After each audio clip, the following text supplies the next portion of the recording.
Hello, friends, and welcome to the Nova Scotia Senior Baseball League on Bell Aliant Community One, the leader in local sports webcasting in Atlantic, Canada. The second game of a double dip. We just finished up, we didn't finish up, but they just finished up with a 10-9 victory for the Sydney Sooners. Bottom of the ninth walk-off victory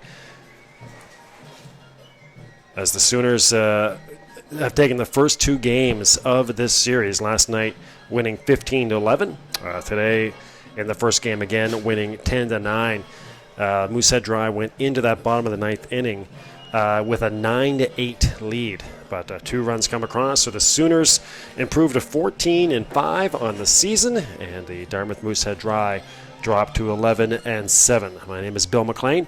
Drew DeMocus is our producer, and Krista Greenwood is your camera girl on the first base side. Riley McDonald in the press box as well. He'll be coming up in the fourth inning with your play-by-play. Great to have you with us from beautiful Susan MccEachern Park. And again, B. McLean Sports on Twitter to reach out to us. Comments, feedback, shout-outs, and opinions. And we just finished up about 3 o'clock with that first game. We had East Coast Junior Lacrosse last night from the Shearwater Arena in Dartmouth. So we weren't able to get up for that first game. So our apologies for that. I had to make the adjustment on the schedule a couple weeks ago. But here for the second game, and if we have any luck, this one will be just as good as that first game, or at least close to it. The first game was, needless to say, a dandy with the 9-8 win in the ninth inning for the Sooners. So the two-time defending champ Sydney Sooners in first place at 14-5 and looking very much the part so far in the regular season. Our first look at Chris Head again amongst the league leaders in average with an hitting over .430 and over nearly 20 stolen bases on the season. Our last stats from July 14th, but haven't been able to get a look at what's happened in the last 2 days. So we'll just add on what we probably thought those players achieved. Knowing Chris, he's probably had a few stolen bases and at least a few hits. 1-1 the count coming up. Nate Brewer is on the mound for the Sydney Sooners. So the left-hander out there, and Liam Logan will be his counterpart. Justin Brewer and Cam Marling pitched the first game. That one misses low. 2-1 coming up on Chris.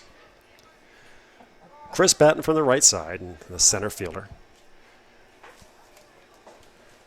Sooners today without their center fielder, Phil Brown. That's Head getting into one to left field. But settling out under there is Jordan Shepard, and he'll retire Chris Head for the first out of the inning. Catcher, number 41, Dan Camo. So one out in the inning. Here's Dan Camo. He's the catcher today, and it's weird seeing this Moosehead Dry without big Justin Stevens behind the plate. And down there near the Dry bench, it looked like Justin was going to go for the second game.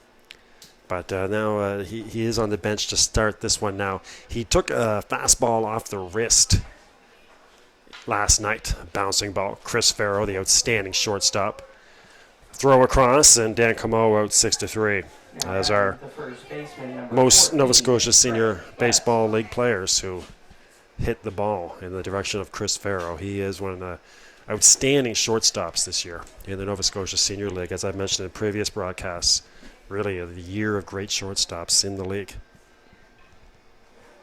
So 2 quick outs for Nate Brewer. And here's Greg West, the venerable first baseman. His standard numbers again in the mid-300s with average. And good numbers across the board. That classic batting stance. High into the air. And another play for Chris Farrow. Ranging towards the third base line and makes it in play. So Greg West pops out to the shortstop. We're just getting started. The Sooners and the Dry on Bell Aliant Community One. Back in about 2 minutes to get you ready for our first look at the Sydney Sooners. The Dartmouth Moosehead Dry, no score. The Sydney Sooners coming to bat.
Here come the champs, the two-time defending NSSBL champion Sydney Sooners. And again, in first place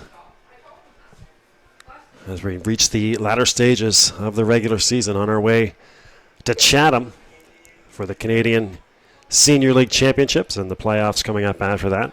And, of course, the Canadian Senior League Champions full coverage, the championships full coverage on Bell Aliant Community One. I'll be there with Roger Surrett for every game webcast again this year. The Sooners will be there, the Chatham Ironmen will be there, and the Fredericton Royals as well. And, of course, the team from Newfoundland Labrador still to be determined. They'll do that the weekend of August 1st to the 3rd. So here's Jeff McKinnon, their right fielder. Liam Logan, pitch on the outside edge for a strike.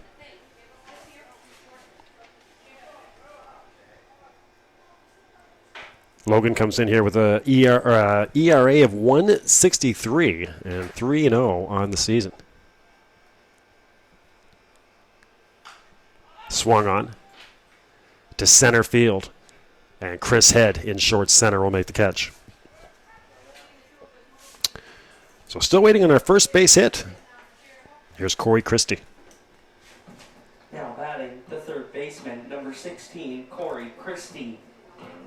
Christie, the 2011 MVP. And again, slotted into that third base spot for the Sooners.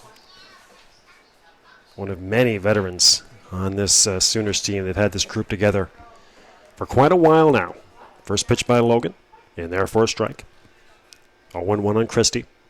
Christie followed by Ken Long, and then Matt Denny, should anyone reach Matt. Again, one of the leaders in batting average in the circuit this season. The 0-1. And holding back was Christie. 1-1.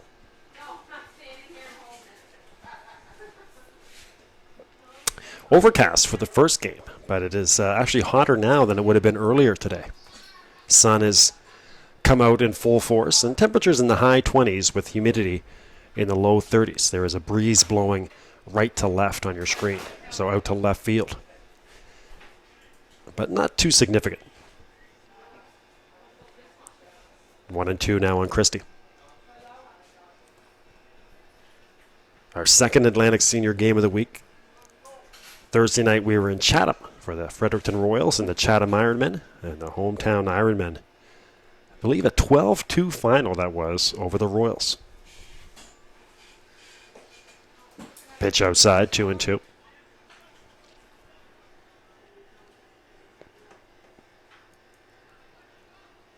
Back on the air next Saturday for a doubleheader from St. John, New Brunswick. The Chatham Ironmen again versus the St. John Alpines.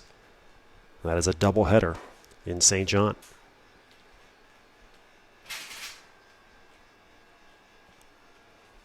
Here's Logan. Christie inside, fights it off, and is out at first base. A great play by second baseman Fay.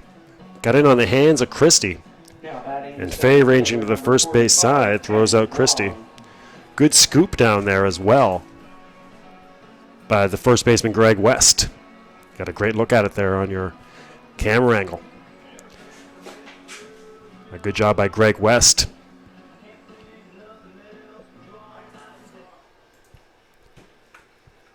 So again, remember, B. McLean Sports on Twitter to reach out. Love to hear where you're watching from, who you're cheering for. There's Kenny Long. Again, another one of these veteran Sooners. And he's one of those guys who can do a lot of different things for you. Pitch, play first base, play the outfield. Good speed. We've seen him bat second. We've seen him bat third. Pitch inside. Hello to Phil Brown watching, if he is. I was going to make that point earlier. Phil Brown not in the lineup. I think he's on vacation from the picture I see here on Twitter. In beautiful mountainous somewhere. It looks like BC or Alberta. Line shot to short. Matt Dudelay gets a nice hop and throws out Kenny Long. Another good scoop by Greg West. Sydney Sooners in their half. So 3 up, 3 down for the Sooners as well. Both pitchers rolling along here. Dartmouth Airs and left no runners on base. Score after a complete inning of play. The Dartmouth Moosehead Dry, no score. The Sydney Sooners, no score. Dudelay ranging to his left to make that, or second base side to make that play. And we're seeing these two outstanding shortstops, Dudelay and Farrow, exchanging good plays here in the first inning. All right, you're on Community One, the leader in local sports webcasting and the home of the 2015 Canadian Senior Baseball Championships. From Chatham, Miramichi. Don't go anywhere. There's more action coming up. The Dry back to the plate with Phillips, Harding, and Billy Hartley.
All right, Mark Phillips, Matt Harding, Billy Hartley for the Moosehead Dry in the bottom of the second. So far in this one, pitching has been not to stay dominant, but rolling along after that 19-inning battle in the second game, won by the Sooners 10-9, and then last night the Sooners defeated the Dry 15-11. So the Sooners have outscored the Dry 25-20 over 2 games. It's been offense so far this weekend. So we'll see if our second game, our webcast game, if the pitching can take over. High and outside. 2-1 the count.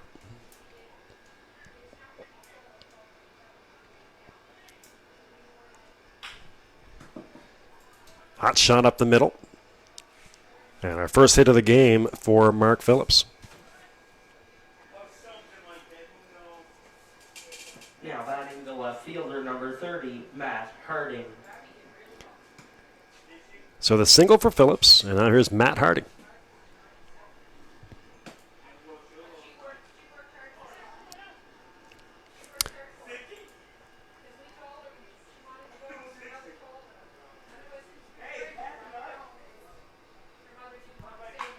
Swung on, ripped down the third base side. Christie couldn't glove it. And that'll roll behind the bag. A single for Matt Harding. Right fielder, number 17, Billy Hartley. That definitely would have been tough for Matt Harding. Here's our great picture here. This is Phil Brown reaching out in Fernie, BC. So that's where Phil is. Put up that pic earlier of the vacation spot. So Phil Brown in Fernie, BC. And still checking in on the boys. Again, as I was going to say, way at the start when Chris Head was batting, the Sooners and the Dry, always that great matchup of 2 outstanding center fielders. Of course, last year for the Sooners at the Nationals, they shared the outfield with Phil Brown in right and Chris Head at center.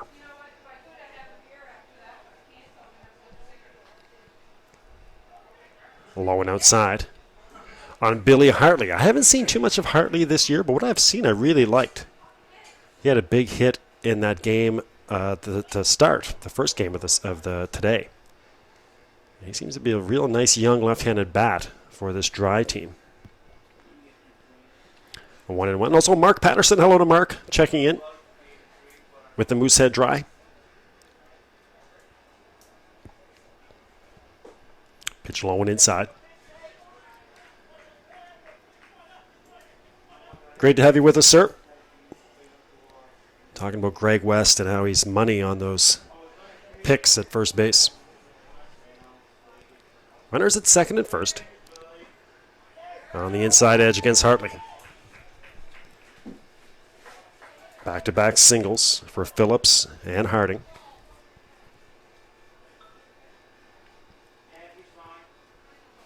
Great day here. We get Paul Gallivan is here, speaking of Moosehead Dry and also league people and local sport ambassadors. Paul Gallivan is in the house, or at the park today. A strikeout for Billy Hartley. So Hartley out on strikes. The shortstop, number 11, Matt Dooley.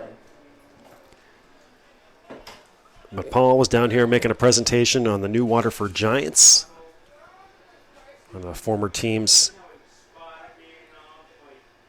in Nova Scotia. And there's a real nice ceremony before the first game. Of course, Paul Gallivan, very instrumental in Hall of Fame inductions, and he started the Maritime Sports Hall of Fame in the BMO Center in Bedford, featuring a lot of baseball players inducted in the first year. And bad news for the Moosehead Dry as well. Chris Gallivan apparently is having shoulder problems. May have to miss some time. Little Chris Gallivan. So Matt Fay out there at second base for the Moosehead Dry this weekend. This new, you kind of a new look Moosehead Dry team. Doodle, one of these new guys, been around for a couple of years now. Fouls off the pitch, but again, gone are guys like Darren Doucette. So they're not really that big slugging Moosehead Dry team.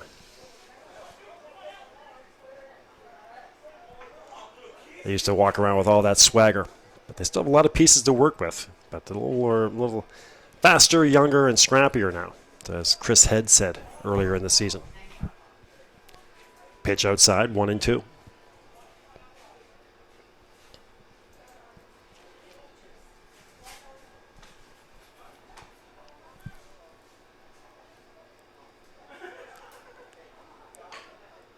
Bouncing ball to second base, and that eats up the second baseman, Josh Forrest. So that looked like it could have been 2, and at the very least could have been 1. But that'll be an E4 on Josh. Now batting the second baseman, number 22, Matt Fay. So runners at first, second, and third now. The bases are loaded. Here's Matt Fay. Forrest was the hero in the first game, Riley, or was it Shepard? Forrest. It was Josh. I think I put out on Twitter that it was Jordan Shepard who had that game-winning hit. But then I just remembered it was actually Josh Forrest who had that hit in the bottom of the ninth inning to win it for the Sooners. A 1 RBI single.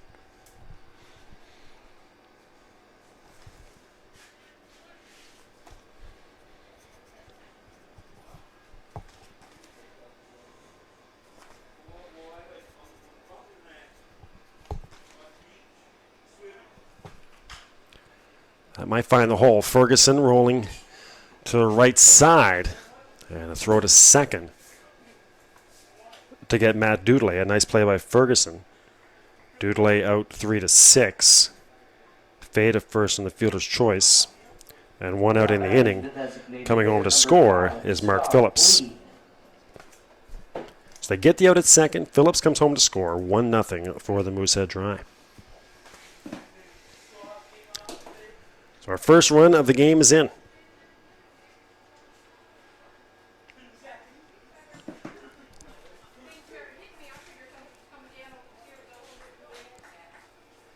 Check over there on Matt Fay. 2 singles, fielder's choice, and an error. Matt Harding at third base, runners at the corner.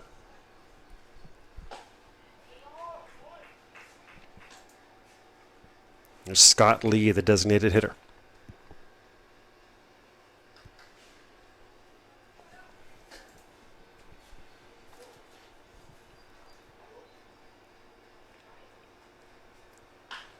Bouncing ball to third. Christie, that eats him up.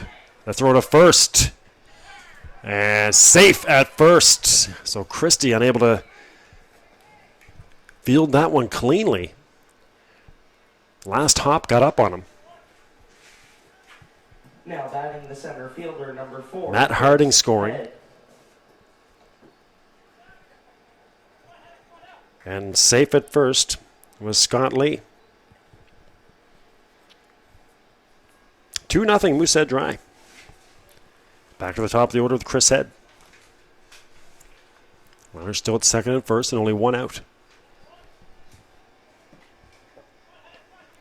And Sooners come in with a record of 14-5. Moosehead Dry at 11-7. Sooners have guaranteed at least a season or a series victory here. There's Farrow. They're 2 outs, in the inning. And there's Farrow retiring Chris Head.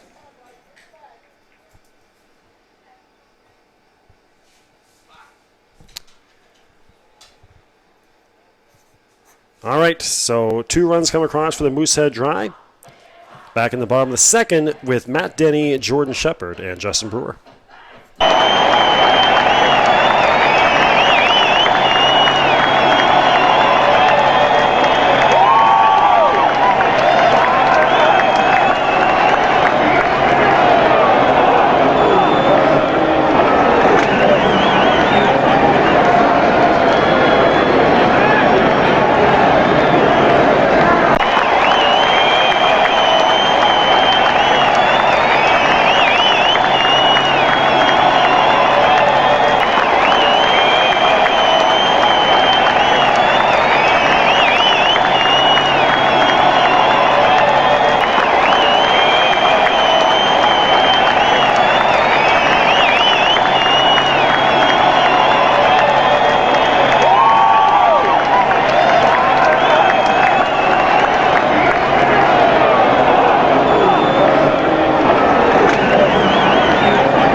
All right, welcome back. Here come the Sooners looking to respond to the 2-run top of the second for the Moosehead Dry.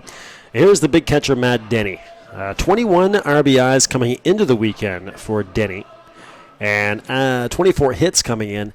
As of July 7th, that was the last time an average was posted for the leaders, and Matt was batting at .439. But we played 2 games since.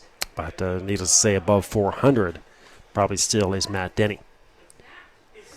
Matt joined the team last year after missing the championship run the season previous, but got himself a championship last season. And back again, doing almost all the catching duty for this Sooners team.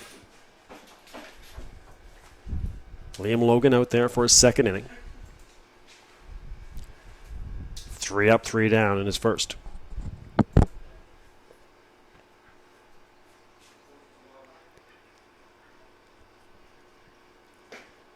High and outside.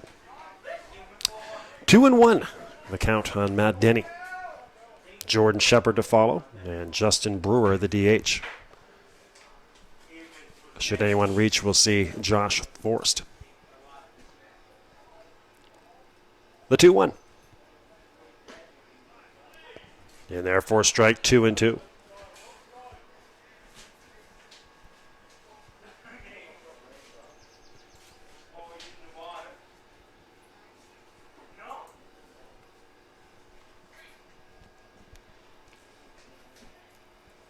Wind has shifted now. It's actually blowing out to right field.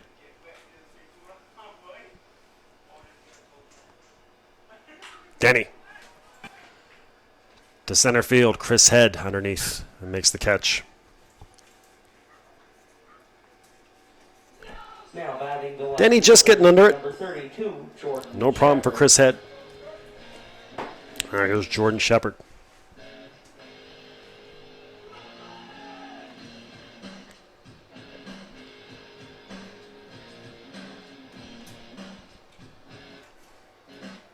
Shepherd, the left fielder.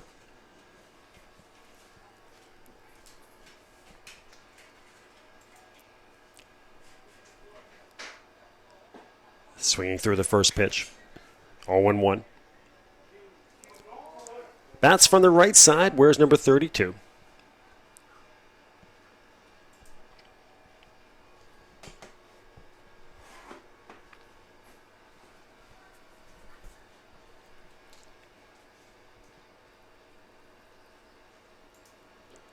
Out in front again is Jordan. And B. McLean Sports on Twitter to reach out. Talking to some folks around the ball-yard about this Sooners team. And a lot of people here think that this could be a three-peat for the Sooners. They're the one team that has everybody back from last year and a year stronger. Strike three on Shepherd. That pitch on the inside corner. But in a season where a lot of other teams are in somewhat transition here and there, the Pelham Canadians have had some turnover. Lost a couple key players. Again, this Dry team as well. A youth movement in Kentville, as you have some junior players trying to make the jump to senior.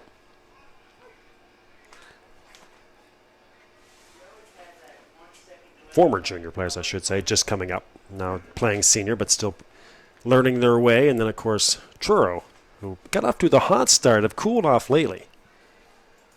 But again, they could be a force to be reckoned with as well.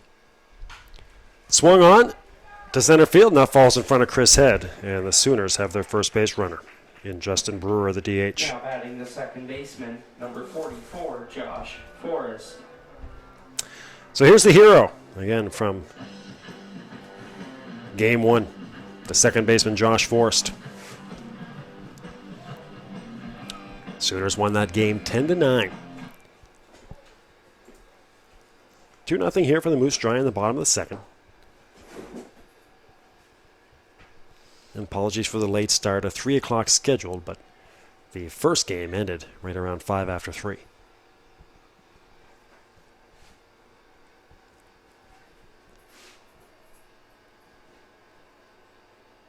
Swung on. Hot shot to Doodley. Fumbles it momentarily, but quickly picks it up. And the throw over to Fay to retire Justin Brewer.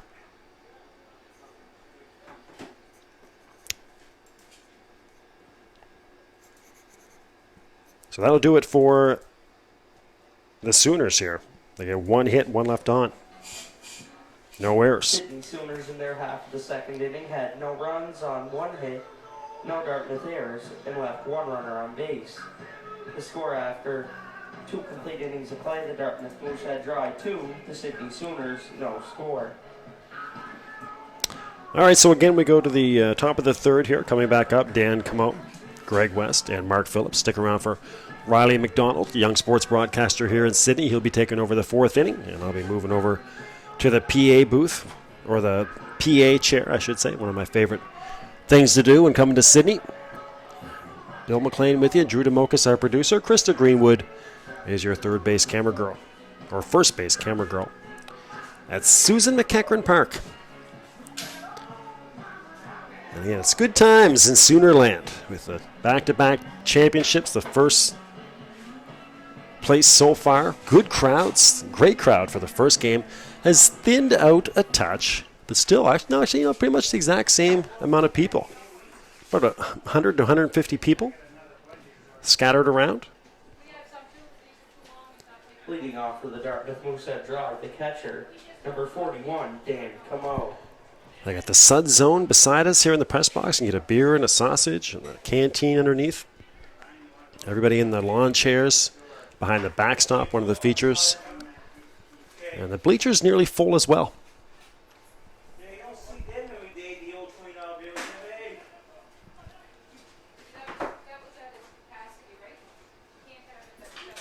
Come on. Bouncing ball. Christie fields this one cleanly. And a high throw. Ferguson makes the tag. Nicely done by Sean Ferguson at first base. Applies the tag on the high throw. Now batting the first baseman, number 14, Greg West. So Dan Camo out 5-3. And now here's Greg West. We're in the top of the third from Susan MccEachern.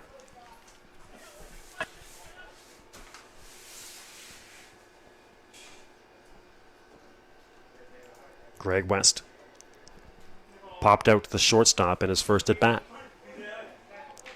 Outside ball one.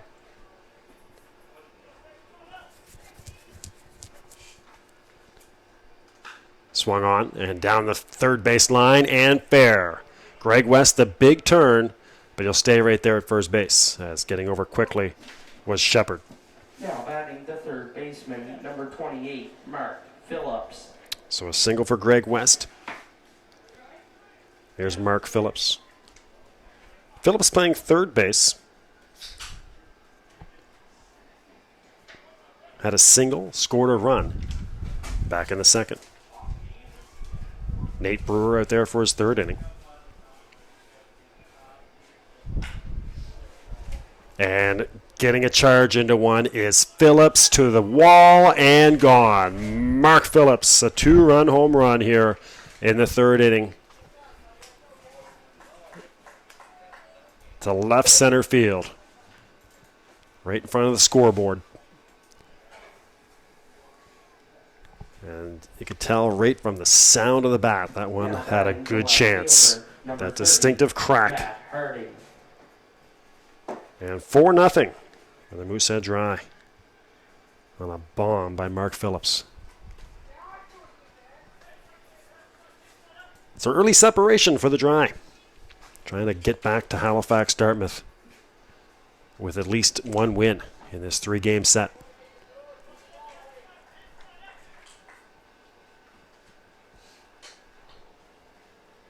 There's Matt Harding, sorry. Singled and scored. Bouncing ball in front of Denny, and that will be a fair ball. Denny, or Brewer, to Sean Ferguson. Matt Harding doesn't agree. But it's called in play.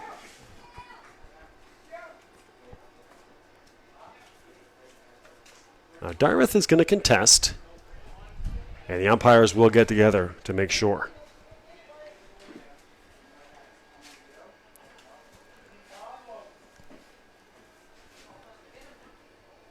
Mark Patterson, that is a deal, my friend. Next time I am at Beasley Field, beautiful Beasley in Dartmouth, we will do that switch. Now batting the right fielder, number 17, Billy Hartley.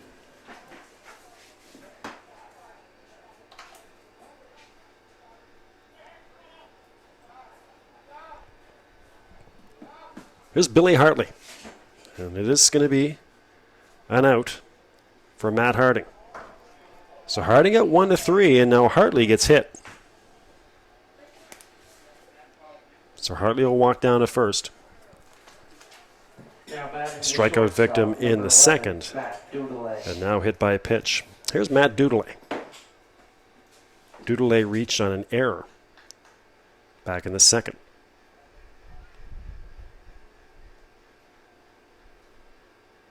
Scott Lee was given a hit, by the way.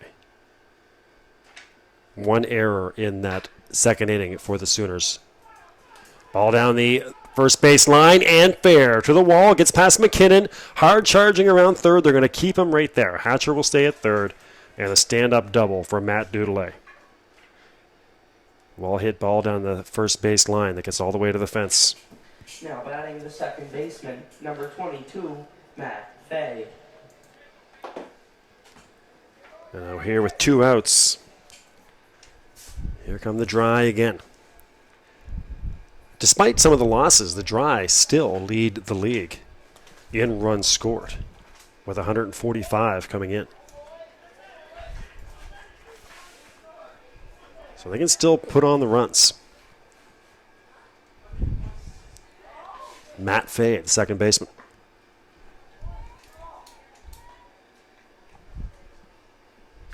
Matt reached on a fielder's choice back in the second.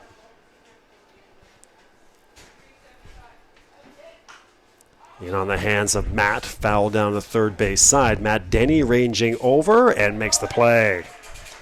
Nicely done, Matt Denny in foul ground on Matt Fay. And that'll do it for the Moosehead Dry. They'll leave 2 on in scoring position. But they pick up 2 hits and 2 runs on the 2-run bomb by Mark Phillips, one of the home runs of the year so far on the network. So again, next weekend we're in St. John, New Brunswick for the Alpines and the Chatham Ironmen.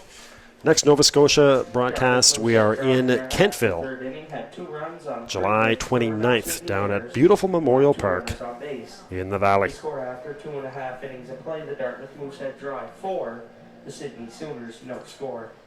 So again, starting to settle in here to this one, going to the bottom of the third. First look at Sean Ferguson, Chris Farrow, and back to the top of the order with Jeff McKinnon.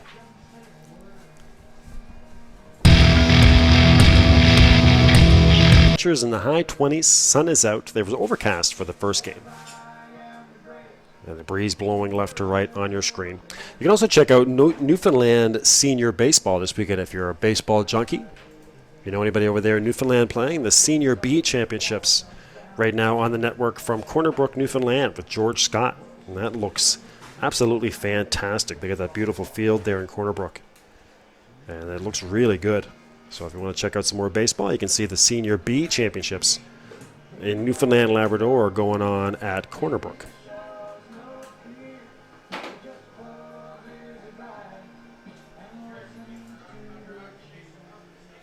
Coming up next weekend, we have rugby action. Atlantic Senior Rugby going on at the Wanderers Ground in Halifax. That's the Newfoundland Rock versus the Nova Scotia Celtics. So that's some great stuff. Right in the heart of Halifax. The best rugby in Atlantic Canada. And the East Coast Junior Lacrosse is winding down. Semifinals going on right now. Number 22, Sean Ferguson. Last night, the Dartmouth Bandits lost to the Halifax Northwest Marley Lions in Game 3 of their semifinal. They'll play Game 4 on Sunday night at Spryfield Lions Rink. And the winner of that series gets the Halifax Southwest Hurricanes and the entire ECJLL Championship webcast on Community One. Change up in there for a strike.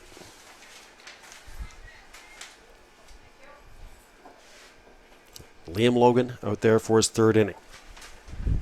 And here's our first look at Sean Ferguson. Talking to Sean a couple months ago, he ran his first 10K this spring. And that's a well-hit ball into right field. Getting over is Hatcher. He'll keep it in front. But that's a clean single for Sean Ferguson. Now batting the shortstop, number 4, Chris Farrow. But Ferg said he ran his first 10K at the Blue Nose in Halifax. I think he said he came in around 55 minutes, which is not too bad for your first 10K. Here's Chris Farrow.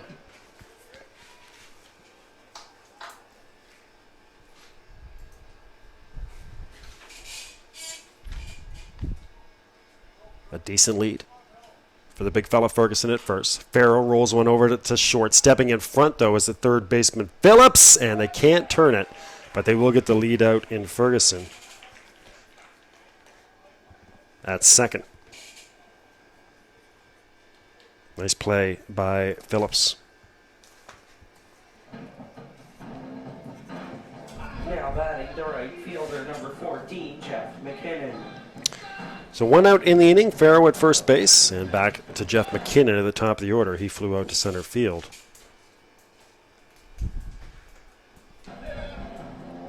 In the first, and I think Jeff He's heading over. I think he wants a new hat. Gonna get over and get a new helmet.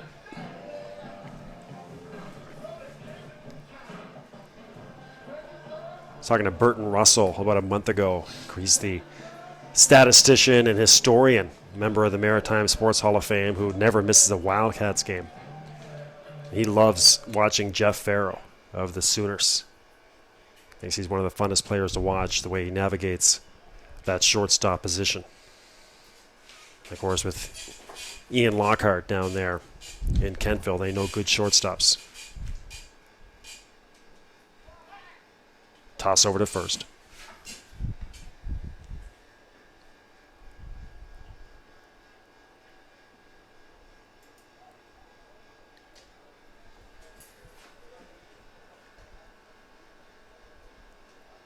First pitch to McKinnon. And gone is Farrow. And there'll be no throw. So Chris Farrow takes second.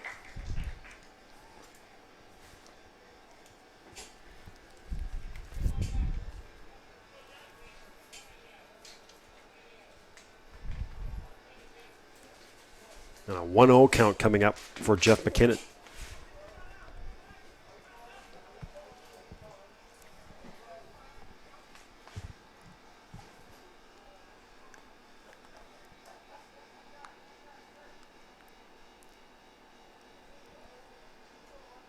A long look from Logan. Pitch just misses on the outside, 2-0.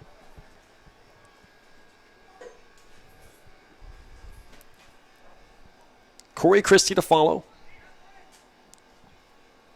Ken Long, should anyone reach. The 2-0.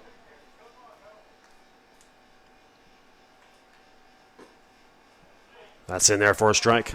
2-1. Big pitch there for Logan.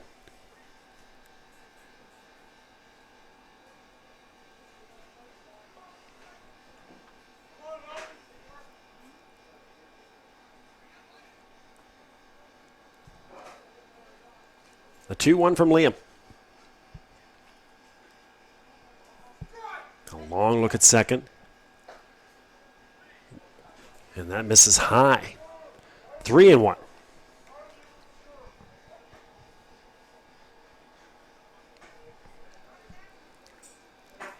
Hitters count here for Jeff McKinnon. First base is open.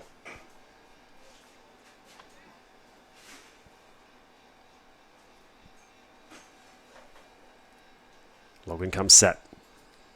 Big lead for Farrow, and taking a swing was McKinnon. The foul tips it back to the backstop. Full count pitch to come. 4-0 for the Dry in the bottom of the third.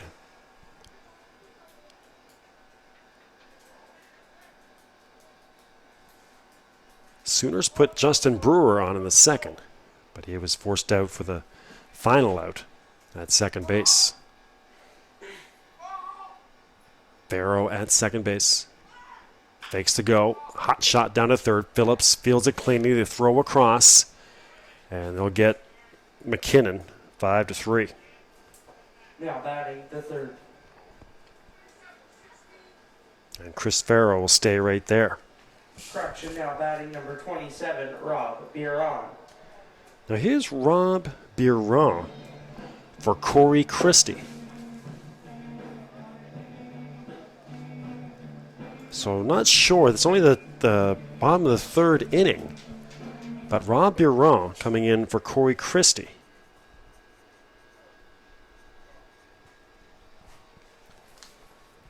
Hey, Rob's got a RBI opportunity.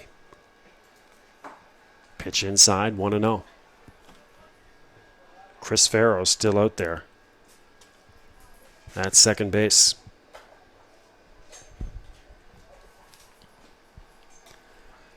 A little bit of cloud cover now. And that wind blowing left to right. Swung on, foul to the backstop, 1-1. The count on Rob Biron. Local sports broadcaster Riley McDonald coming up in the fourth inning with your play-by-play. Make sure you're at Beasley Field on July 30th, honoring the 25th year all-dry team. Oh, man, what a who's who that is going to be. The 26th year for the Dry in the league. And on July 30th, they will name the all-25-year team.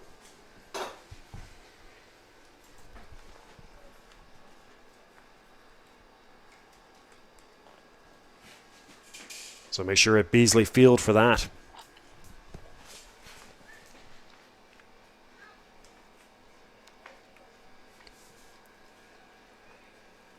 Logan. In the dirt.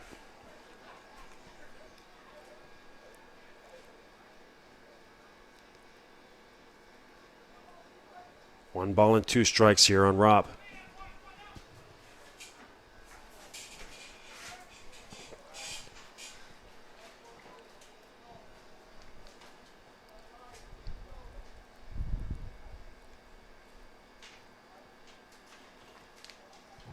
Swung on. A high pop fly to Greg West at first base. And no problem for Greg. Makes the catch, and that'll do it for the Dry, or for the Sooners here in the third inning. They leave one on. Their Sydney Sooners in their half of the third inning had no runs on 2 hits. There were no two hits in the inning and left 1 runner on base. All right, so 4-0 for the Moosehead Dry. After 3 innings, Riley McDonald coming up for your 4th inning. Talk to you back in the 5th. We're back in a few moments on Community One.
Alrighty, friends, we're back here at Susan MccEachern Memorial Ballpark. Scott Lee stepping in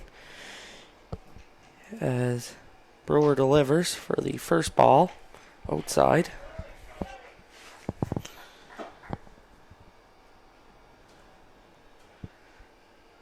And here's the pitch. Ball 2, same spot, as he's got a 2-0 count here in the top of the 4th inning. Scott Lee, the designated hitter today. And the pitch in there for strike 1. So Lee's got a 2-1 count now. As here's the delivery and for ball 3, so a 3-1 count with no runners on base. Top half of the 4th.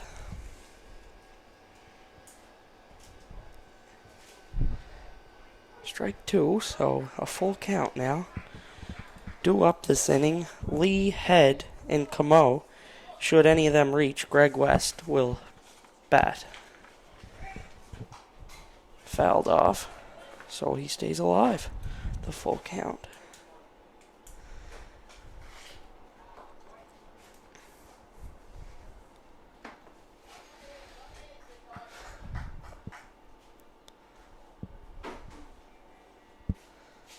This one is hit to the shortstop, Farrell. Farrell bobbles it as it heads over to third base. Chris Head coming to bat now. He's playing center field. Dartmouth Moosehead Dry, the center fielder, number 4, Chris Head. So Head's got Lee on first with no outs. Camo on deck, and West will follow.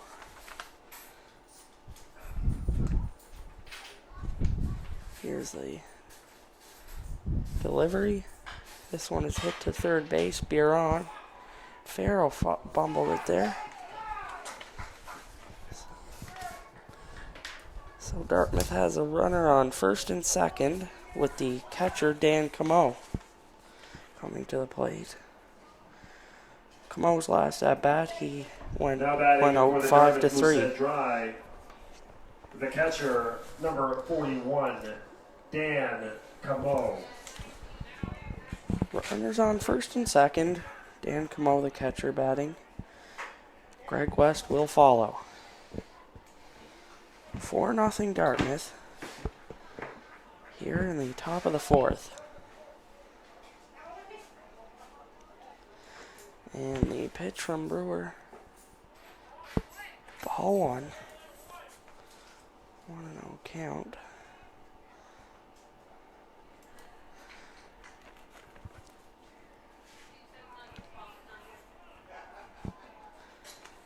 So he's got 1 ball, no strikes for the second pitch of the at-bat. This is hit to short, and it will find left field. Lee rounding third and will score. So Dartmouth takes a 5-0 lead here in the top of the fourth. The first baseman, Greg West, coming up.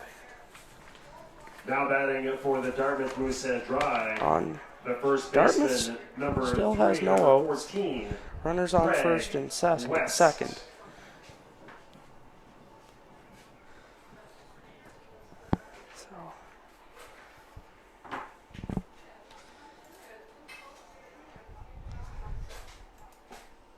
As ball 1. 1-0 count. No outs. 5-0 runners on first and second. Top of the fourth. The delivery and strike 1. So a 1-1 count now to the first baseman, Greg West. Third baseman, Mark Phillips, will follow after West. Oh, swinging there for strike 2.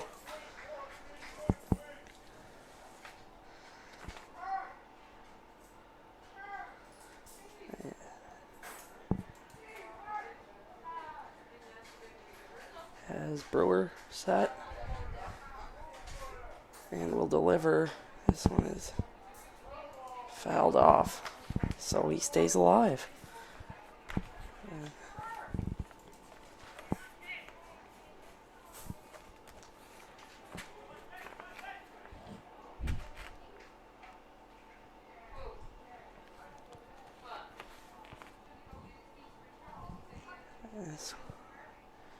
Here Brewer set on the hill, getting ready to deliver, and delivers and swings at it for the strikeout. So the Sooners strike out West for the first out here of the fourth inning. Third baseman Mark Phillips. Last inning he hit a 2-run home run. Dry, the third baseman, number 28, Mark Phillips. 1 out, runners on first and second, top of the fourth, 5-0 Dartmouth.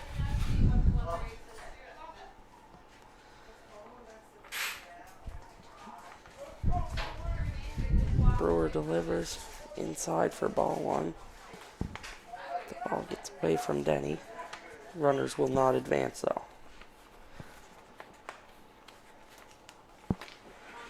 One out, with the third baseman Phillips batting.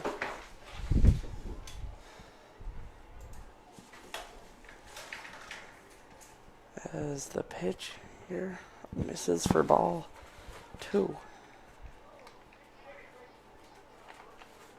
As the wind looks like it's blowing towards right field from here in the press box. As Brewer delivers, this one is fouled back, hits the backstop, and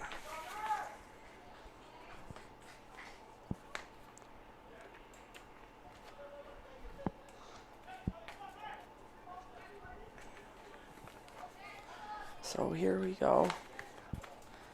Brewer set, Phillips set, and the pitch is fouled back once again.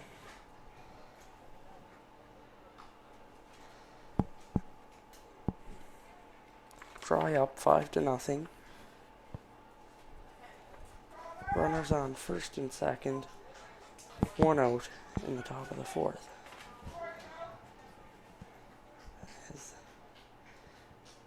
Set in the pitch. Oh, swung on, gets away though. And Phillips will reach.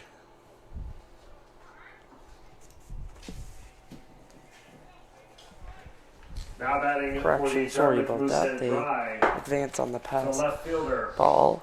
So that will make it 2 outs. Runners on second and third now.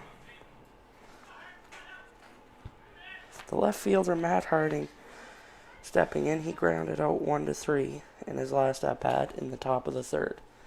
The pitch. Ball 1.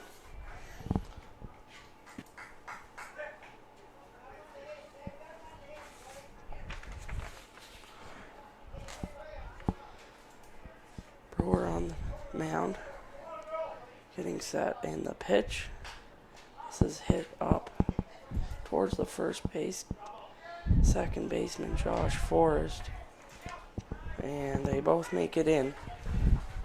So Dartmouth will take a 7-0 lead.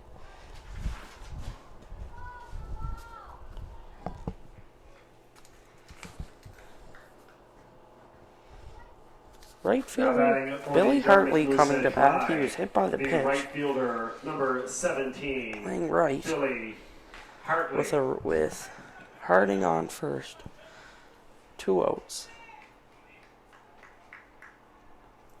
Billy Hartley steps in the box. Brewer on the mound. And getting ready to deliver here. This swings at it. Will go foul though.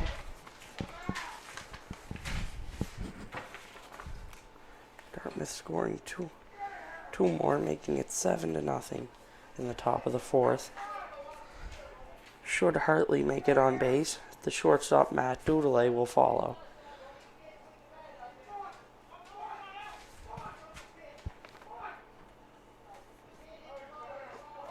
Outside, the ball gets away from Denny, but Harding will not advance to second.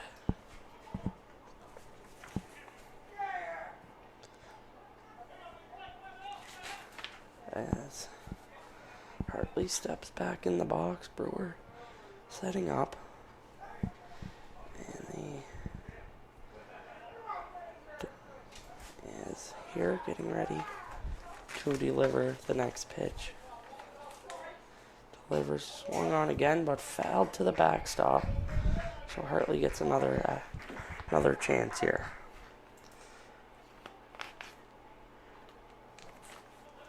Two outs, top of the fourth. Runner Harding on first. Hartley at the plate. Nate Brewer pitching as he's set for the delivery and strikes him out.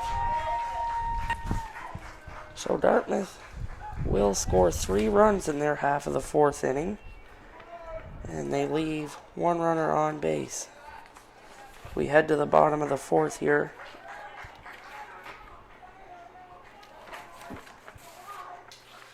In the top of the fourth inning, the Dartmouth Moosehead Dry scored 3 runs on 2 hits and 1 left on base with 2 Long, errors. Denny, the score and Shepard will bat in the top of the fourth inning. The Moosehead Dry 7. Should any of them reach, the designated hitter Justin Brewer will follow.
Hello friends and welcome back to Susan MccEachern Memorial Ballpark for the bottom half of the 4th inning.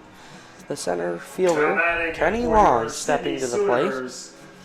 Kenny Long struck out at his only at bat in the first inning.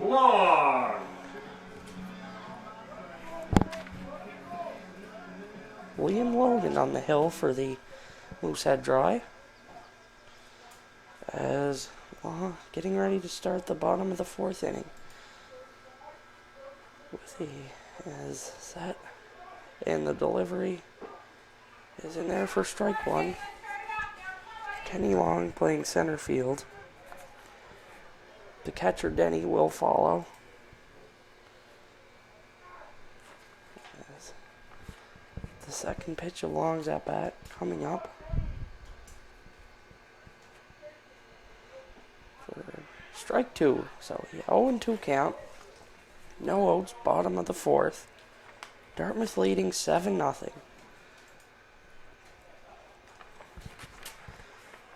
Sydney looking to try to get on the board here in the bottom of the 4th.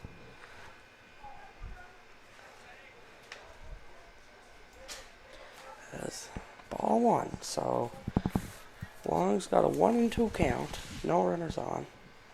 Bottom of the 4th.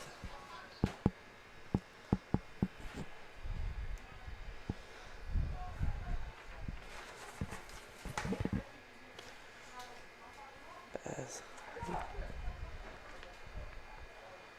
Logan getting set, Long getting set for the 4th pitch of his at bat. Long calls time and will step out.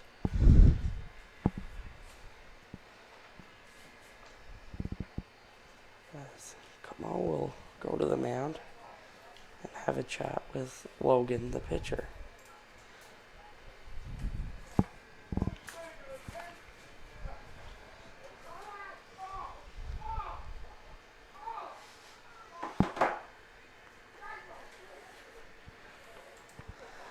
So the 1-2 pitch to Long as ball two. So it is a 2-2 count now in the bottom of the 4th.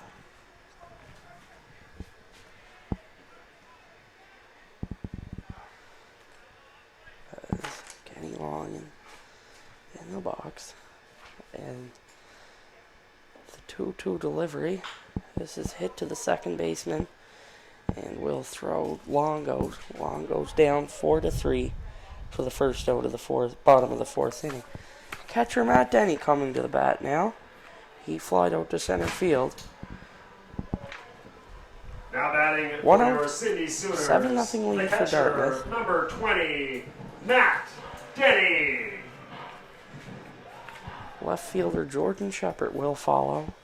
Should any of them two reach, we will see the designated hitter, Justin Brewer.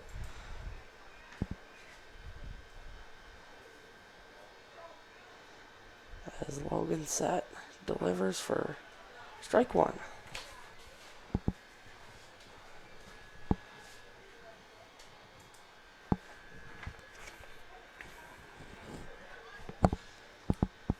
As the second pitch of the at-bat is just about thrown. The 0-1 delivery. 1-1 now. As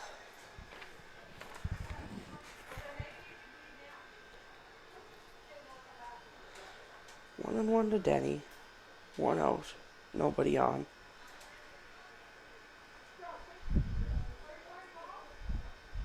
As Logan delivers. This gets away from the catcher Camo, and Denny has now a 2-1 count.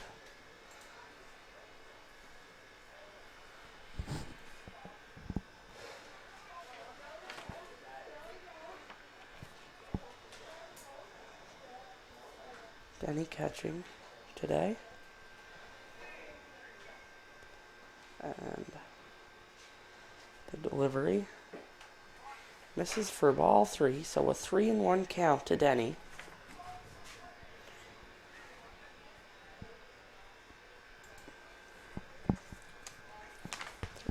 Count to Denny. Logan getting set. and will deliver. Ball 4, so Denny will walk down to first base. We now see the left fielder, Jordan Shepard. Now batting for your Sydney Sooners, the left fielder, He struck out in the 32, bottom of the second. Jordan Shepard.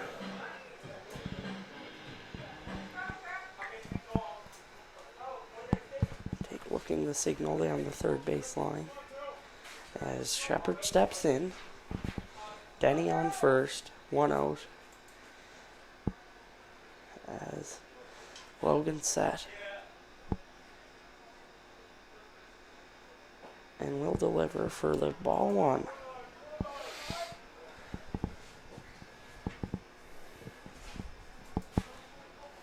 Runner Denny on first, 1-0 count. Denny reached on a walk.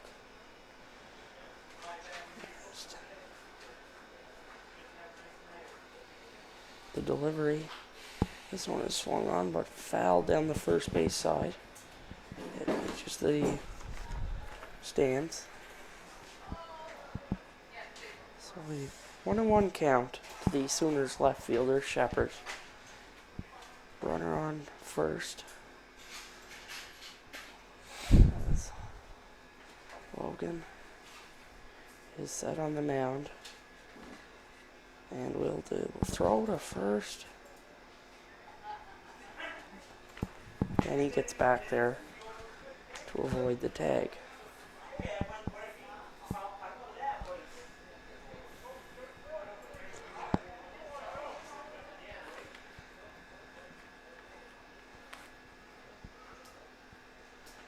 As Logan delivers, Shepard swings on.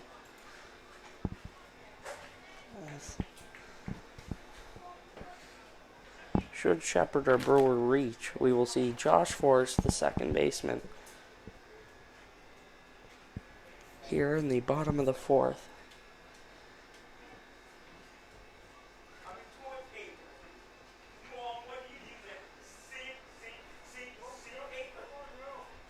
Logan delivers up high for ball 3.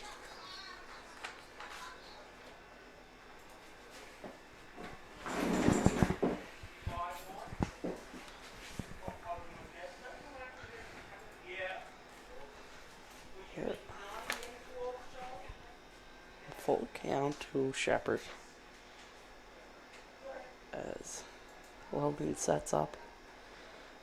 And Shepard swings for the third strike and the second Sooners out of this inning.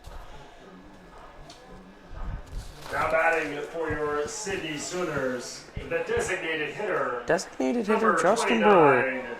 Stepping up to bat. He reached on a single in the bottom of the second.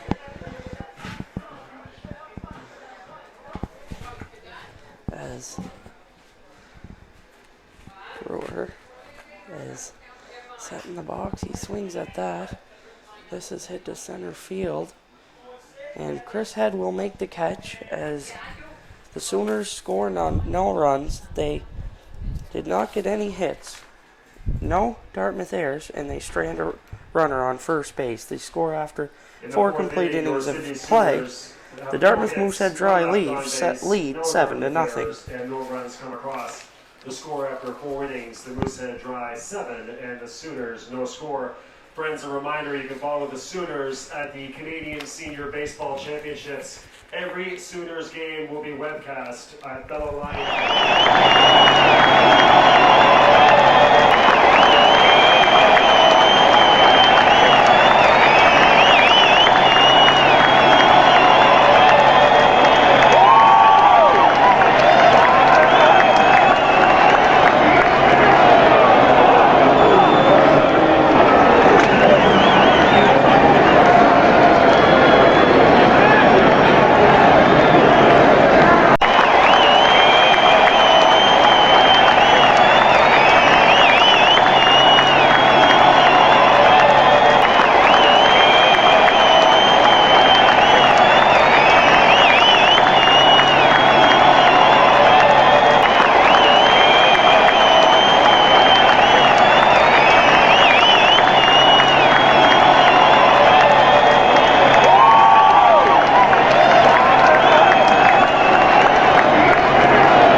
7, Matt Doodley.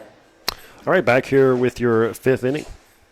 And here's Matt Doodley to lead things off in the top of the fifth for the Moosehead Dry. The big couple innings for the Moosehead Dry. They got the 2-run bomb with Mark Phillips in the third, and then score 3 runs in the fourth as the Sooners uncharacteristic Matt Doodley gives that a ride to near the track in right field.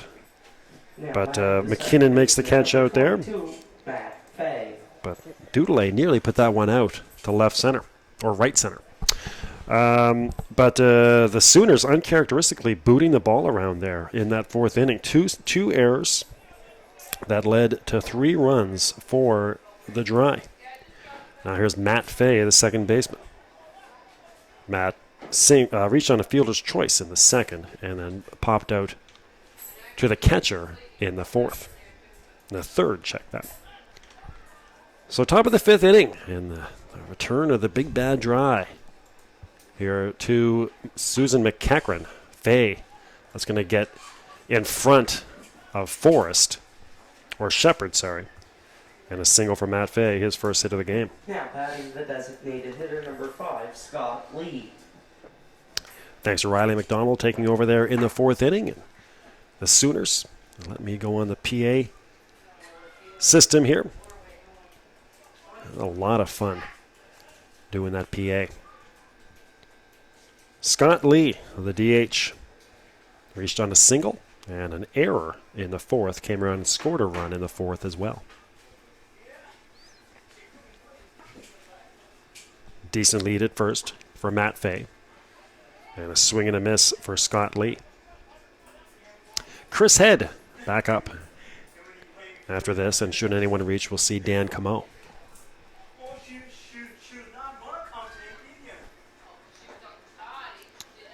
Pitch is high, 1-1.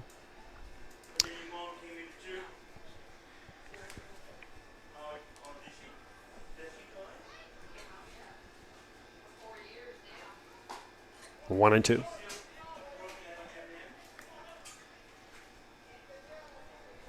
Well, they're going to send Nate Brewer back out there. Goes out for his fifth inning, see if he can eat up some innings and keep this score at 7. Back to center field. Ken Long makes the catch. So a line out to Kenny Long in center field. And here's Chris Head. Batting the center fielder, number 4, Chris Head. This is already Chris Head's 4th plate appearance. Flew out to center field, or to left field, walked and was forced out at second, and reached on an error and scored in the fourth.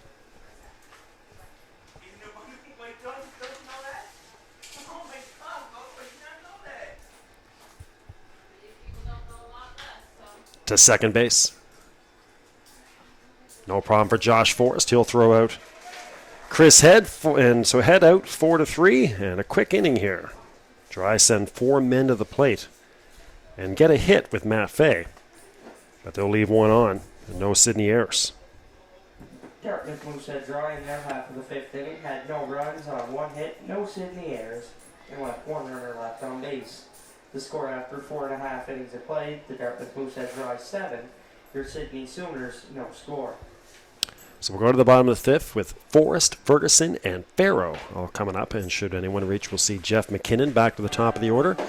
The Sydney Sooners, again, they're off to Nationals, representing the NSSBL and at Ironman Park in Chatham. And make sure you're with us on Community One, every game webcast from beautiful, historic Ironman Park. And the other field is in Chatham Head. I can't think of the name of it, but the secondary field in Chatham Head in the area. And again, every game webcast and available, just like last year in St. John's when the Sooners came up just a little bit short in that 10-inning game against the Chatham Ironmen.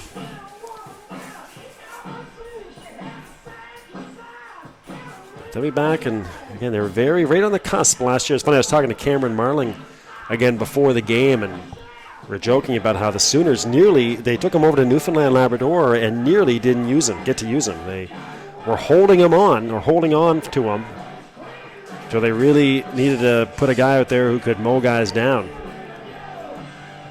And Fortunately, they were able to qualify for a crossover game against Chatham, and that's when they finally let loose Cam Marling.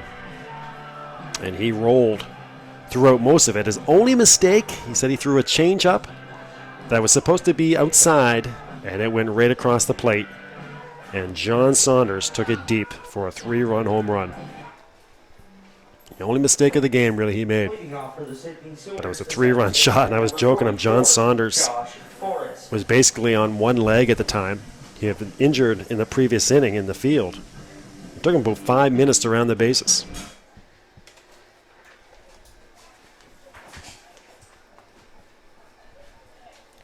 To the bottom of the fifth, Forrest, Ferguson, Farrow. Forrest reached on a fielder's choice back in the second and was stranded. Or for the last out of the inning.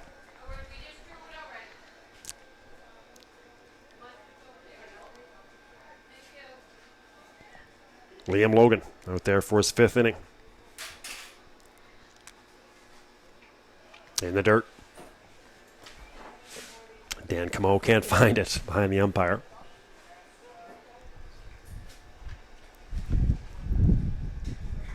Overcast skies again, and that wind is really picked up blowing to right field. I'm not sure if you can see the flags out there, but it's blowing nicely into the press box, which is much nicer than when we were here last summer.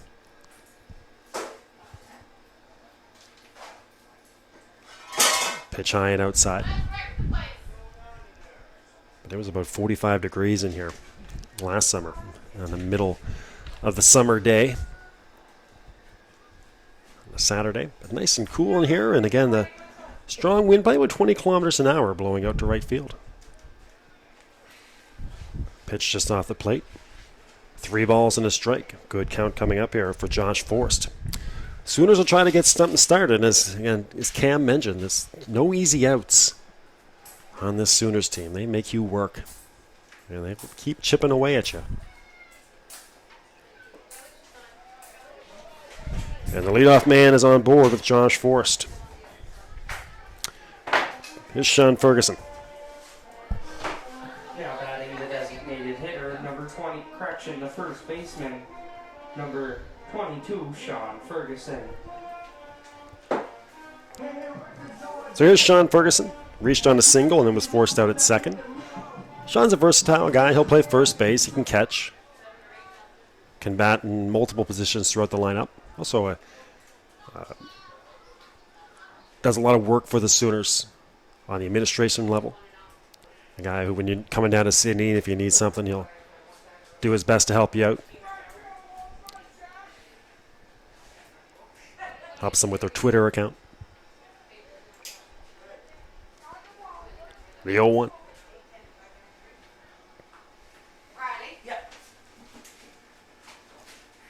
Just off the plate.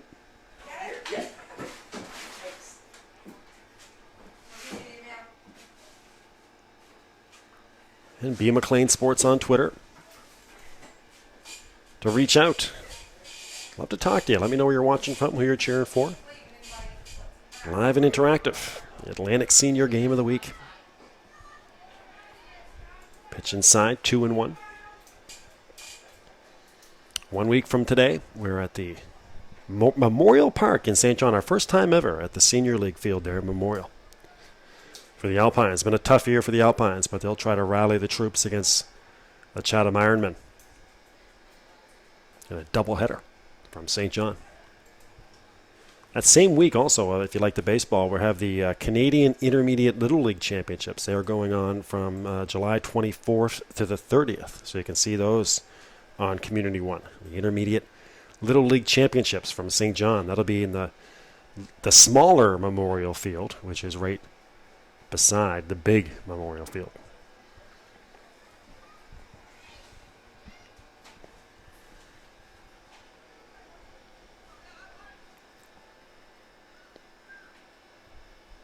The 2-1 to Ferguson. Ferguson to second. A chance for Fay. Doodle-A, and they'll get the lead out, and that's it. Good speed by Ferguson. Down the line, a nice slide by Josh Forrest. Now batting the shortstop, number 4, Chris Farrow. So Fay to Doodle-A for the first out. Sean Ferguson at first on the fielder's choice. And there's Chris Farrell.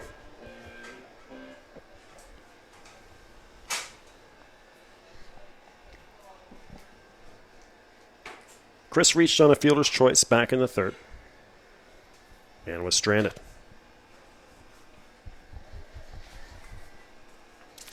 Not much going on for the Sooners offensively so far halfway through this thing. They haven't had that gapper or that hit down the line, that one to the fence that brings guys home. Again, they're a team that will small ball you to death. Right now, they need some hits into the gaps there in the outfield. At least start moving guys station to station. Back to the pitcher. Fay, a nice scoop for Fay off the throw from Logan. So the lead runner again is out. Ferguson out 1-4. Now batting the right fielder, number 4. Chris Farrell will reach again to first, but 2 outs in the inning. And there's Jeff McKinnon. Center fielder Jeff McKinnon, or right fielder, sorry, Jeff McKinnon flew out to center field and then grounded out to third. So 0 for 2. Rob Baron to follow, should he reach. High and outside.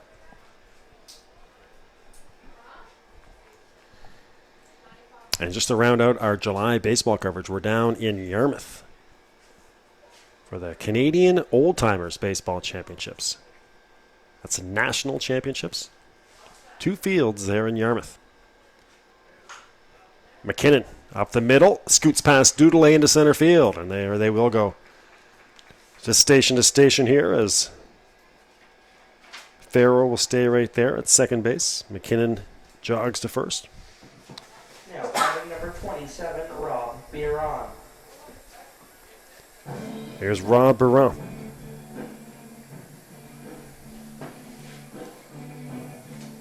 Two strikeouts so far for Liam Logan.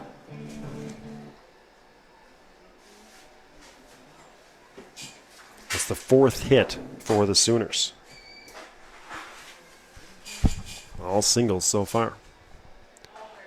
Rob Baron came in the 3rd to hit for Corey Christie, if you recall. Grounded out to second base. Runner in scoring position. A 7-run deficit right now. And they need to string some hits together, but there are 2 outs in the inning. Logan. Deliver it again. Now here he comes. Off-speed pitch up high. Brawl batting from the right side, wearing number 27.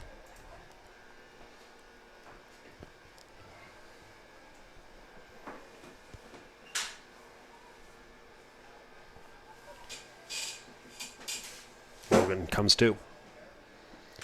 Out in front. Burrell swings through it.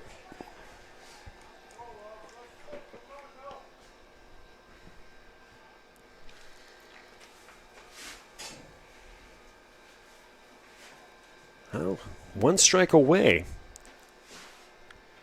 is Liam Logan from getting out of this small jam here in the 5th. Up high.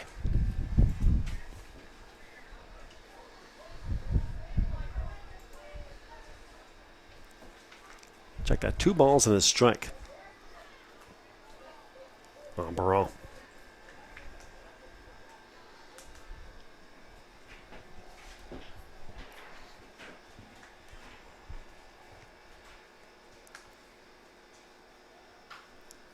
And that's going to get caught. I was about to say over the head of Phillips, but that died halfway there, and Phillips easily the catch. And a little looping liner down the third base line. So Baron out to third. The 5th inning had no runs on 3 hits. 1 hit, 1 walk, 2 left on. Errors and left 2 runners on base. No errors, no runs come across for the Sooners in the 5th inning. Score after 5 complete innings of play. This Dartmouth Moosehead Dry 7, Sydney Sooners no score. They're watching the Moosehead Dry and the Sooners on Community One. Back in a few minutes to get you ready for your sixth inning.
Back here in the sixth inning, Moosehead Dry leading by 7, and Dan Camo, one of the veterans, playing catcher today is Dan. Again, Dan, a versatile guy. We've seen him at second base over the years, third base is his position nowadays, and today catching for Justin Stevens.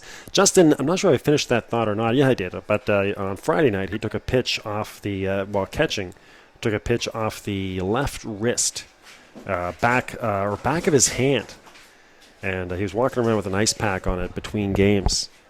And at one point he said he was going to go, but not able to. So they have Dan Camo in there at catcher. That's hit to right center field, and sliding over to make the catch is Kenny Long on Dan Camo.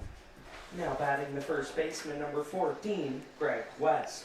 The winner of the even split, Harvey McLean. The amount he won was $95.50. Here's Greg West. 1 for 3. Greg had a single and scored back in the third. Mark Phillips to follow. He's got the big blast of the game so far, a double to almost straightaway center field, just a little bit to the left field side.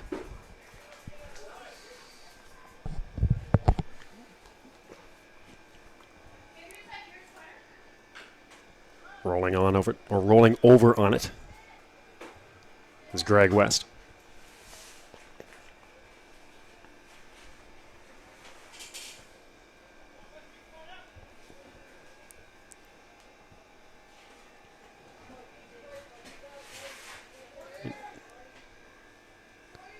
Brewer out there for his 7th inning. Tafaro at short, a high hop, but he's got it cleanly. And the easy throw across to retire Greg West. Now batting the third baseman, number 28, Mark Phillips. There's Mark Phillips.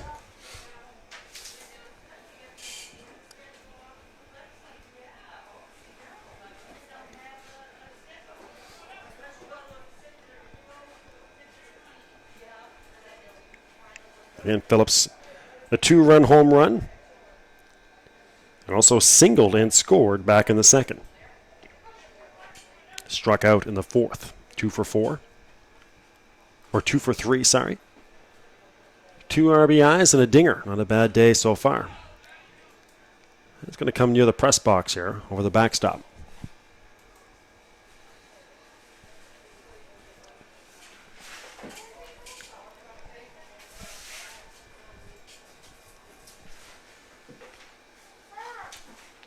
Fouled off the backstop again. The one neat thing about Susan MccEachern that makes it different, one of the things that makes it different from other parks, is the short distance to the backstop. Unlike the other parks where the ball gets past the catcher and a runner on third, it's pretty much a guaranteed run. Here it comes right back to the catcher off the backstop. So it can make for some interesting plays at home plate.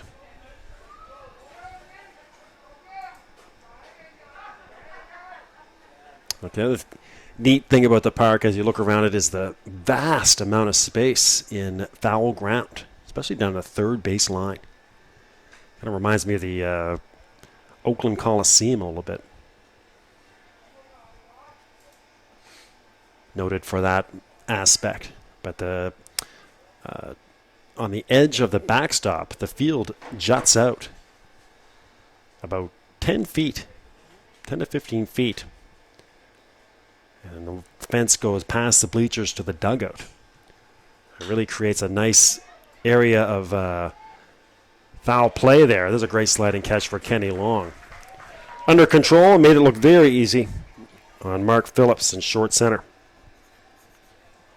1, 2, 3, go the Dry. Moosehead Dry in their half of the sixth inning had no runs on no. We're going to the bottom of the sixth here on Community One. Back in a couple seconds with the Sooners looking to mount a charge on Community One.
All right, great to have you back on Community One, and here come the Sooners.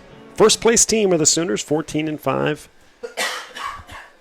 This is the one season in this kind of Sooners run that they've been on the past 3 years with the 2 championships already, where they've actually had a first place lead of this amount and this late in the season. Even during the years that they won the championships, they would pretty much be a 500 team throughout the regular season and then turn it on in the playoffs, especially last year where they just flicked the switch in the playoffs.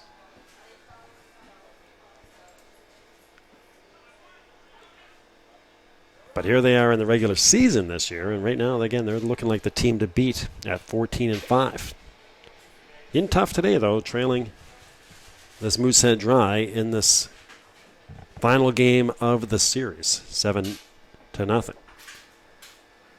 Victors last night, 15-11 in the slugfest, and then in an exciting game 1 today.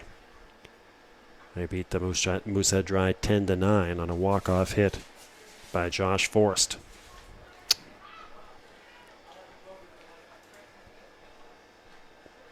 Well, here's the long 0 for 2. And we'll see Matt Denny and Jordan Shepard.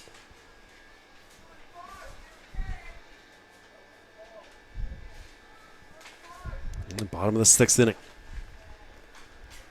Foul back.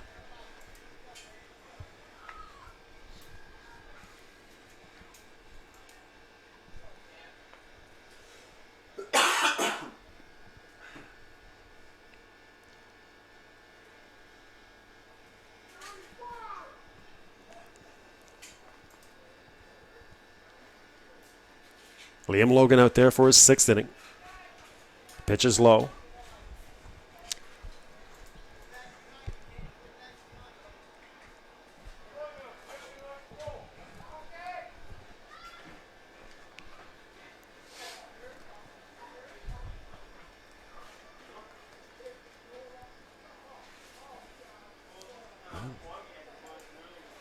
Inside.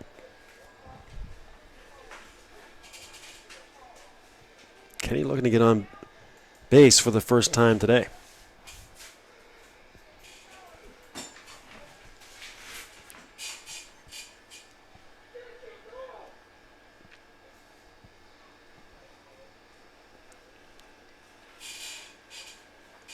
The wind has died down a bit.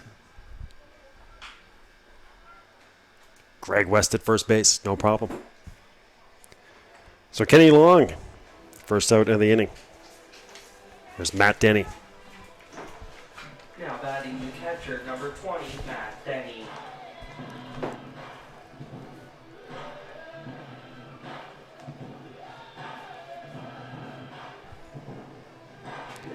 Denny flew out to center field in the second. Walked and was stranded. Back in the fourth.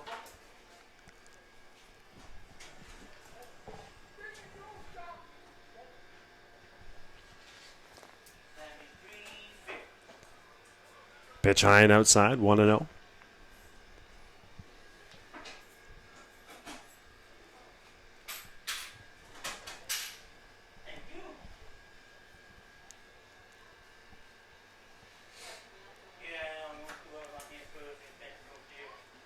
A 1-0 from Logan. In there for a strike.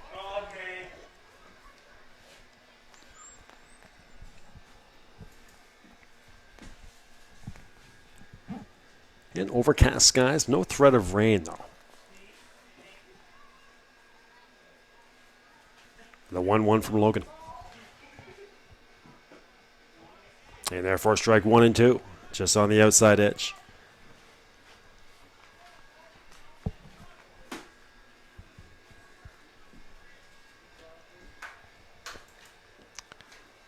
Denny, the number 4 batter in the lineup. And again, batting over 400 this season. 439 when the stats came out on July 7th. Just off the plate. 2 and 2. Denny trying to work his way back.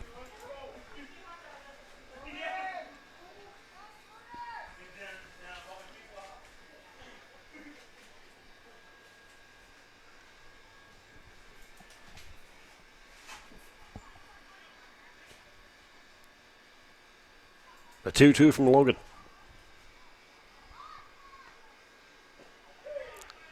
Jumps in there for strike 3. Called strike 3 on Denny. Curved in and found the outside of the plate. Now batting the left fielder, number 32, Jordan Shepard. Here's Jordan Shepard. 2 strikeouts already for Jordan.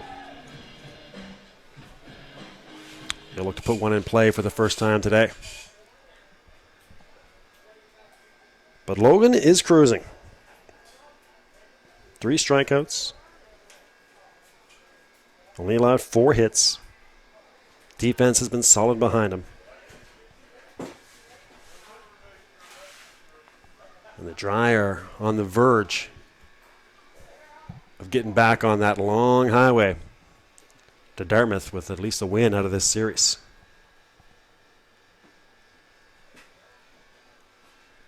It's in the dirt. Appeal down to first, didn't go. 2 balls, no strikes. And Logan very deliberate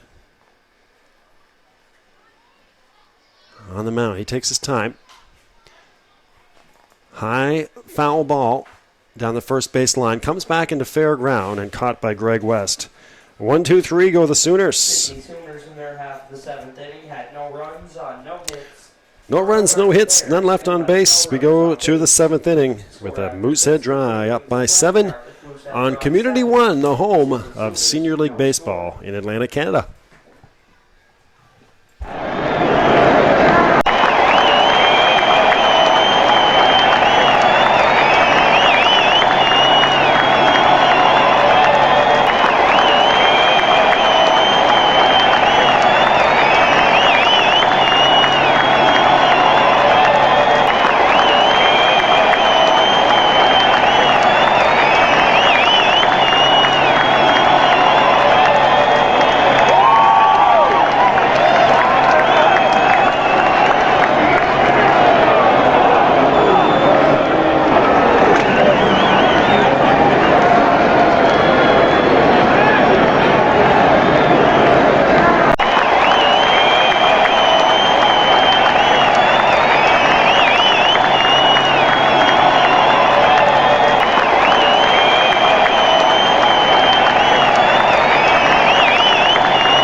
right, here's Matt Harding, the left fielder.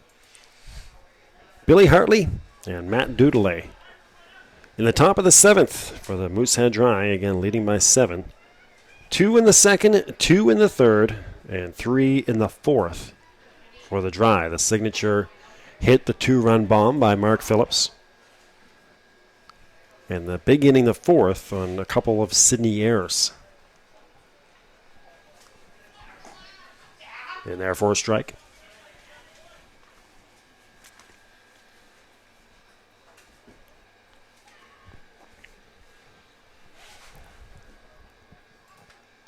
Swung on. And foul ball on the near side. And bounces into the souvenir stand.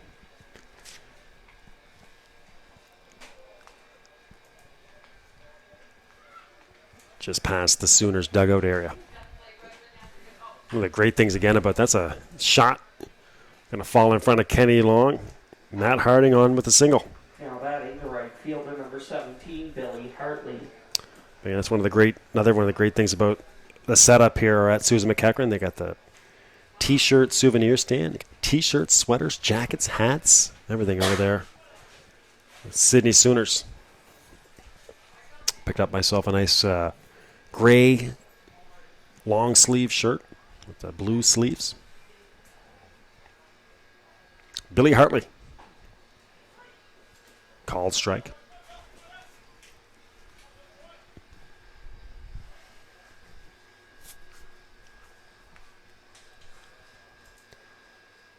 And perfect temperature out there for the guys right now. Overcast skies. Low 20s. Nice breeze. Nice catch on the third base side by Rob Barron. We're at third base by Rob Barron. Now batting the shortstop, number 11, Matt Dudelay. A little looping liner that Rob jumped up and snagged. And Billy Hartley out for the first out of the inning. Here's Matt Dudelay. Reached on an error. Had a hit and was stranded.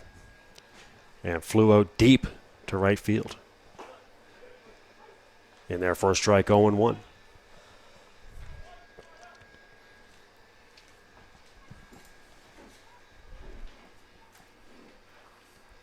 Nate Brewer again. At the very least, Brewer has hit softly and finds a hole on the right side. So a little seeing eye single for Matt Dudelay. Now batting the second baseman, number 22, Matt Fay. Matt Harding to second. But again, Brewer, at the very least, has settled down the last couple innings and eating up some innings for this pitching staff. He's retired 6 of the 7 men he saw in the 5th and 6th. And sat down 6 in a row at one point. Or 5 in a row at one point. That's foul down the third base side.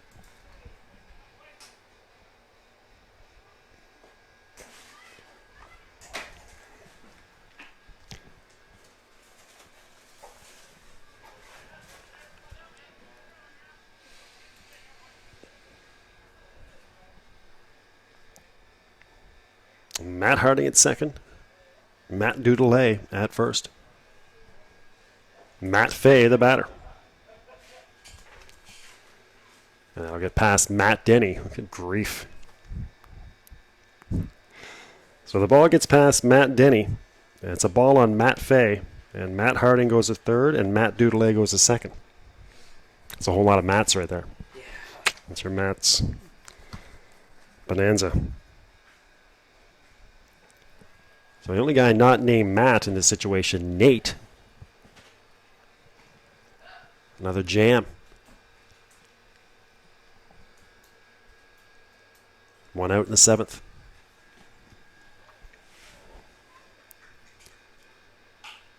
Fay swung on. Deep, short center. Long and Farrow. No, Farrow can't get there. Drops in front of Kenny Long. And that'll be a single for Matt Fay, scoring Matt Harding. Matt Dudelay stays at second base. Designated hitter number 5, Scott Lee. So a single for Lee, runners at second and first, 8-0 to score. Here's Scott Lee.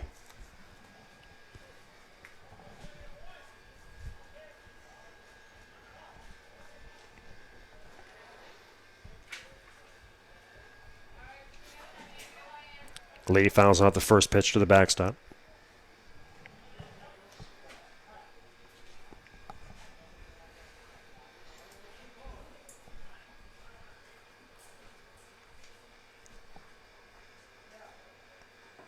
Chris Head to follow. Starting to wonder or worry, if you're a Sooners fan, about the mercy rule. It is 10 runs after 7 innings.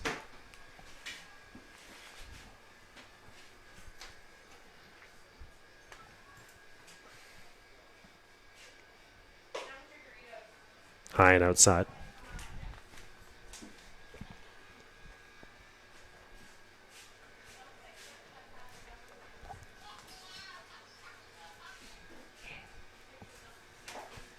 Scott Lee. Foul tipped in the glove of Matt Denny, and Lee strikes out. Now batting the center fielder, number 4, Chris Farrell. Here's Chris Head, center fielder. Correction, Chris Head. The 5th appearance for Chris. Been a slow day for Chris. Reached on an error. That's his only time on base. Did score a run. 0 for 3.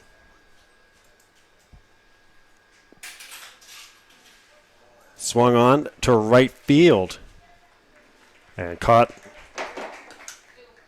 out there by McKinnon. And did we just see raindrop? For a second I thought I saw a raindrop. But Head flies out to right field. We'll go to the bottom of the 7th. It's stretch time at Susan MccEachern. The champs with work to do. Trailing by 7 to the Moosehead Dry. Back in a couple seconds to get you ready for the Sooners in the bottom of the 7th.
Back to it here. Here come the Sooners.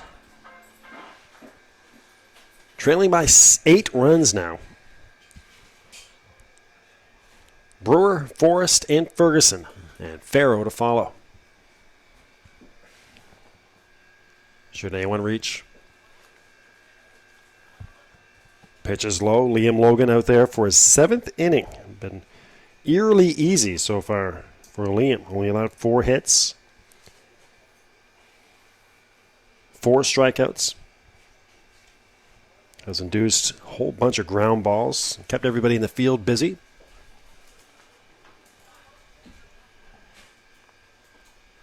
And working at his pace out there on the mound. Sooners have yet to have a hit beyond a single, I believe. The 2-0. And therefore a strike.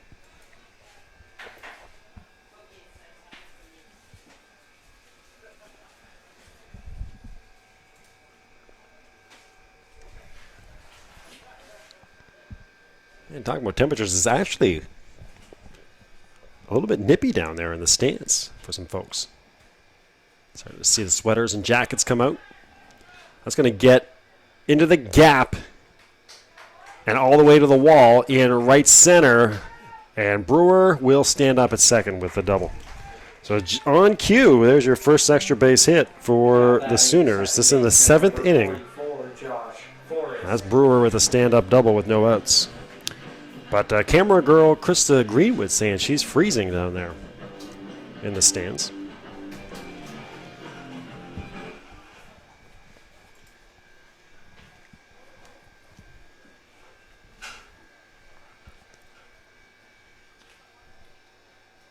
There's Josh Forrest.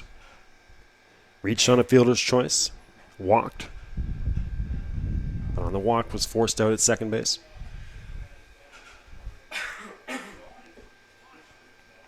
And therefore a strike 0-1. And Forrest the hero in the first game of the doubleheader. With the RBI single to win it in the bottom of the 9th.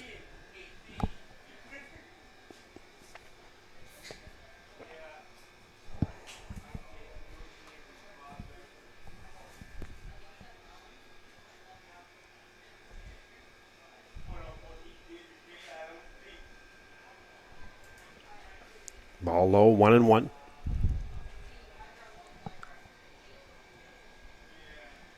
Five hits now for the Sooners.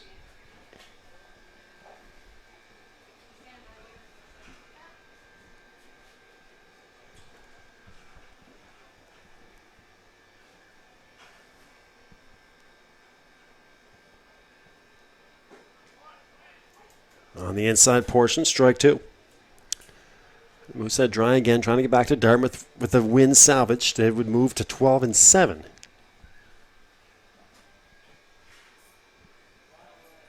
The 3-time national champs.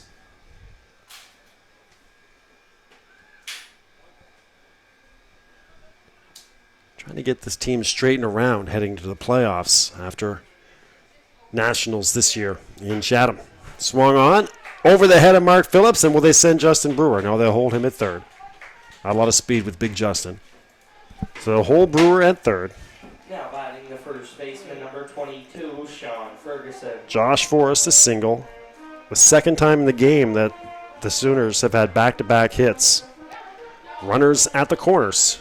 And Sean Ferguson to the plate. Sean has long ball potential. Actually hit a bomb versus the Moosehead Dry back in May at Beasley.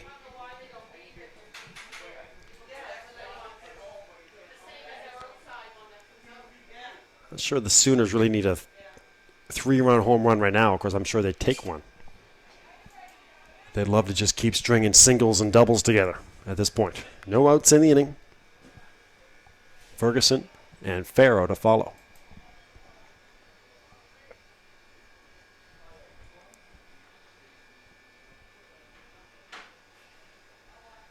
Swung on by Ferguson. Deep to right field, over the head of Billy Hartley. Brewer will score. Ferguson a stand-up double. And into third goes Josh Forrest.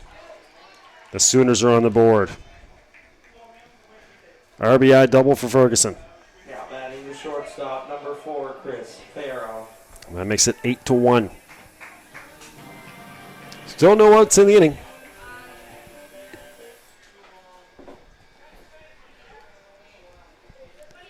There's Chris Farrow.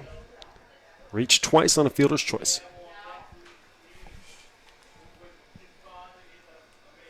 First base open. First pitch ball. Back to the top of the order after this with McKinnon.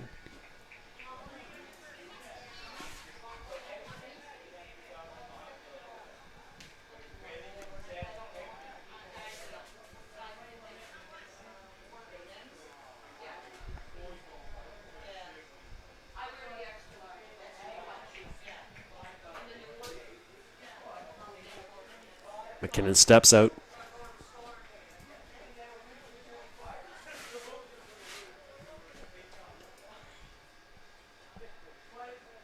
The 1-0. 2-0. It bounces just past home plate. I mentioned the temperature has really dropped off here in the last hour. A lot of folks down in the stands scrambling for sweaters and blankets.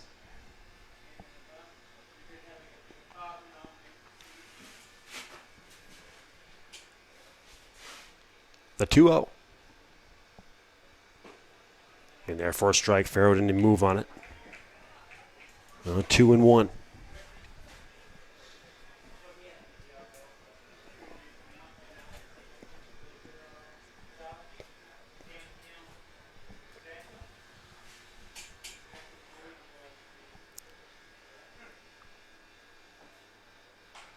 Farrow reaches out for one and pushes it foul down the first base side.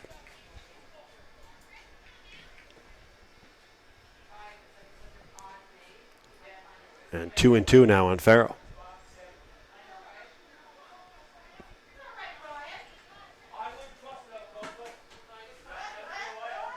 Runners still at third and second, no outs.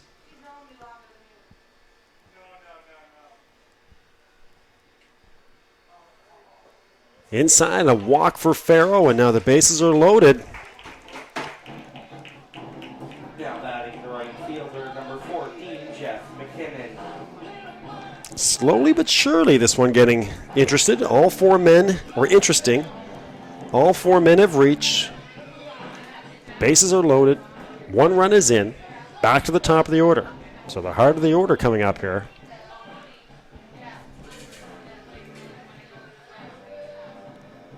And that will bring a conference on the mound. Again, you don't want to open the door for the Sooners in any way. And as mentioned earlier, they are a team that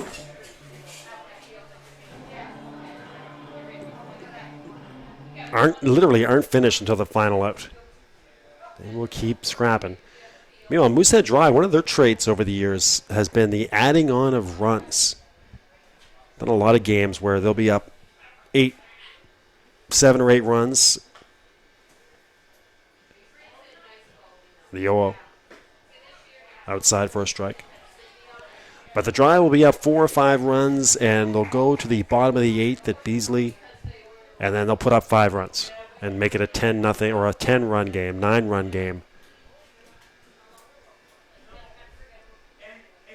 for the visiting team going back to the plate in the top of the inning. And done a great job over the years attacking on runs late to finish off games. That's up the middle. Coming home to score is Forrest. They'll keep Ferguson at third, go station to station at this point. So an RBI single for Jeff McKinnon. Now batting number 27, Rob Biron. Forrest scores the second run of the inning. And here's Rob Biron with the bases loaded again.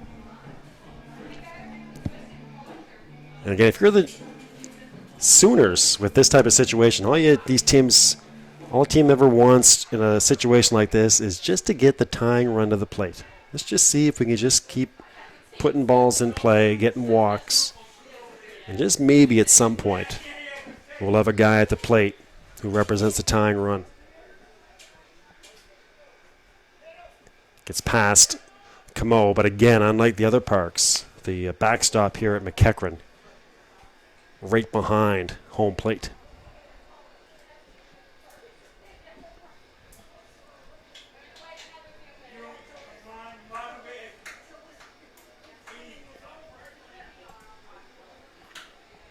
So the 1-0.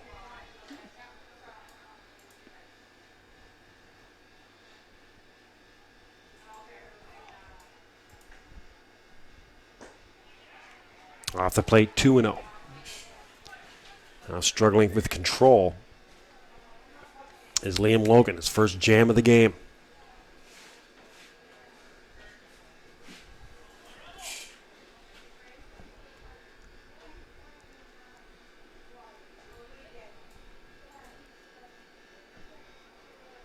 Up high, 3-0, and Logan a pitch away from walking in the third run.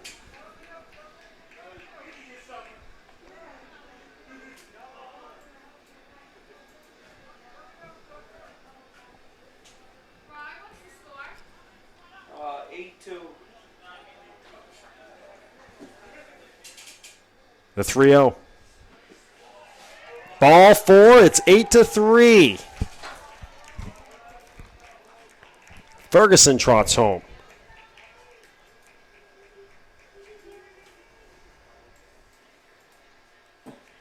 Now batting number 45, Kenny Long. Rob Baron to first. An 8-3 game, and here's Kenny Long. So it's 8-3. The bases are loaded. There's no outs, and the Sooners have their 3, 4, and 5 hitters coming to the plate. So that is, if you're a Sooners fan, you could not ask for anything more than that.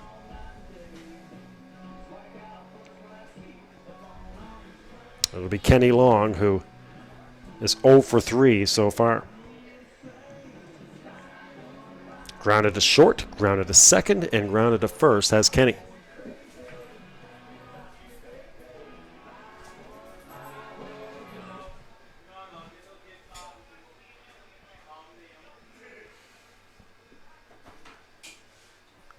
Logan stays out there. Actually, now that we'll have a conference here.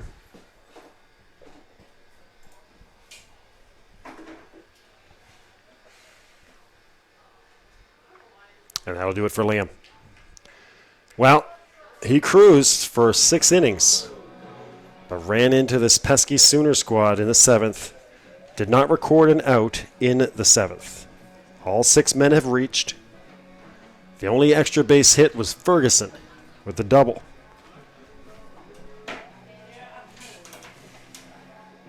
And it's going to be Justin Davies. Now pitching for the Dartmouth Moosehead Dry, number 52, Justin Davis.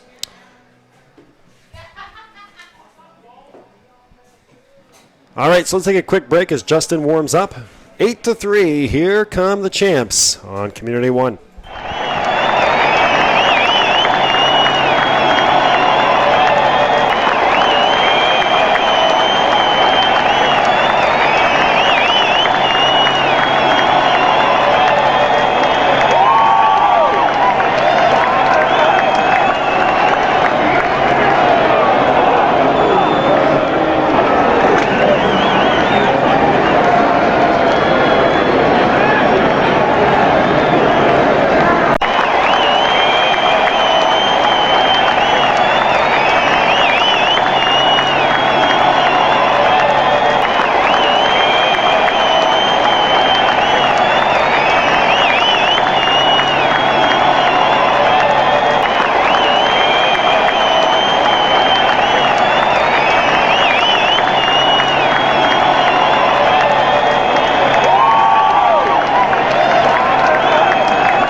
All right, so here's Kenny Long.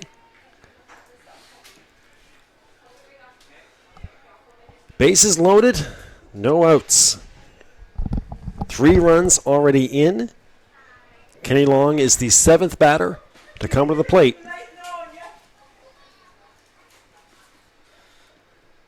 I'll close the book on Liam, or not close the book, but Liam Logan is out. He's accountable for all 3 men on base. 4 strikeouts for Logan. 9 hits allowed by Logan. Again, only 5 hits after 6, but 4 hits so far in this inning, along with 2 walks. Justin Davies does take over. 20 strikeouts this year for Justin. Again, that was coming into the weekend. He's a hard-throwing right-hander, so a different look for the Sooners here after dealing with the crafty Liam Logan.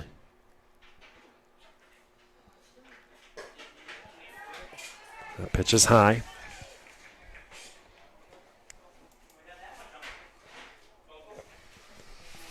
Of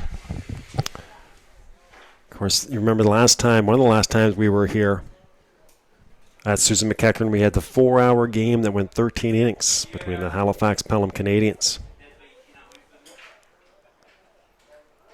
Good block by Dan Camo again. Well, Chris Farrow with third, he might have scored. But it's really hard for someone to get home from third with that short backstop. Good job there. Heads up play by Matt Fay on that ball. The return throw to Davies got past him.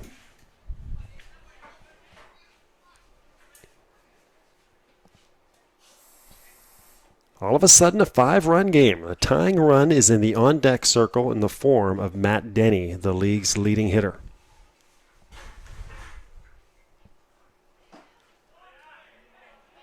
Just off the plate inside. Moosehead Dry thought they had it there.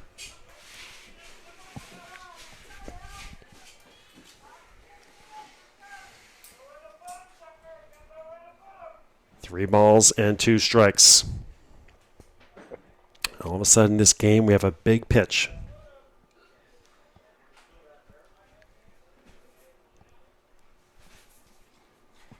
Davies comes set. Ball 4. The second run in a row walked in. Kenny Long. Chris Farrow will come home. Put Long at first. Now batting the catcher, number 20, Matt Denny. Baron to second. McKinnon to third.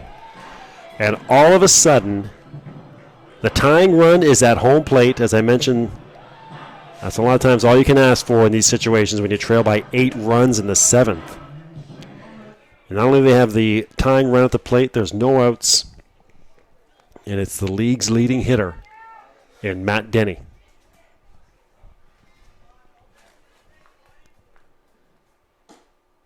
First pitch outside, 1-0.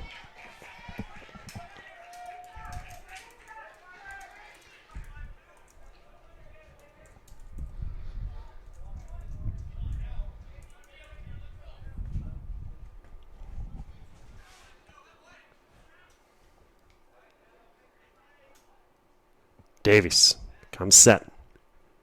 Swing and a miss for Matt Denny.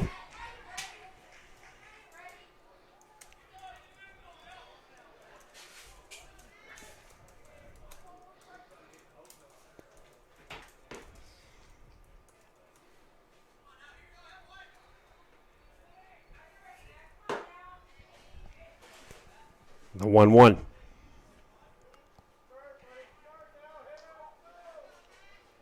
And the wind has died down a little bit. Still blowing to right center. Off the plate outside, 2-1.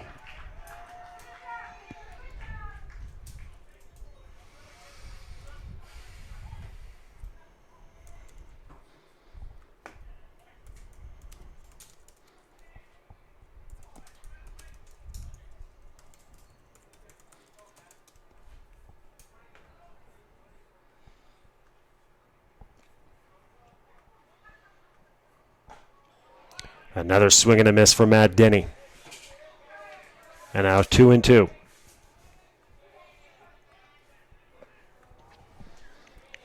Just 10 minutes ago, it was 8-0. Yeah, I've been doing soccer the last 2 weekends.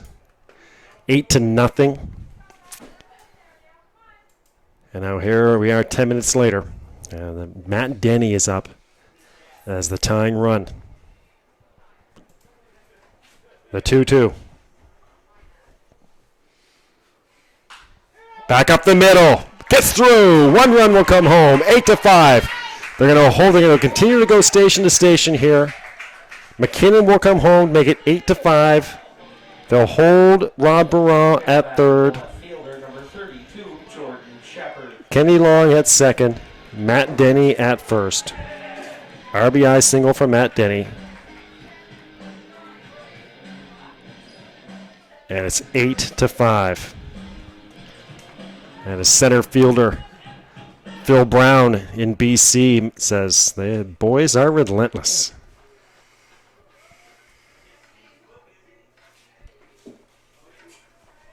A 3-run game.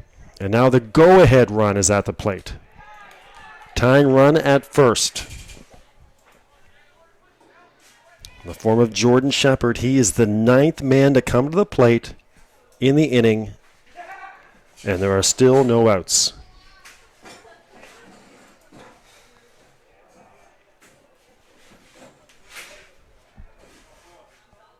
The 1-0.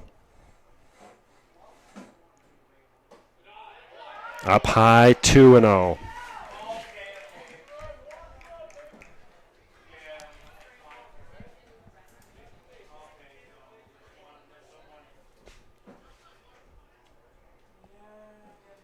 Again, Baran at third, Long at second, Denny at first. Long has good speed at second. Swung on by Shepard to short right field along the third base line. They're going to send the runner. Here comes Baran to throw to the plate, and he is out at home. A great play from short right field by Matt Fay. Now batting number 29, Justin Brewer. What a pivotal play there. They send the runner Baran, and Shepard flies out, and Baran is gunned out at home.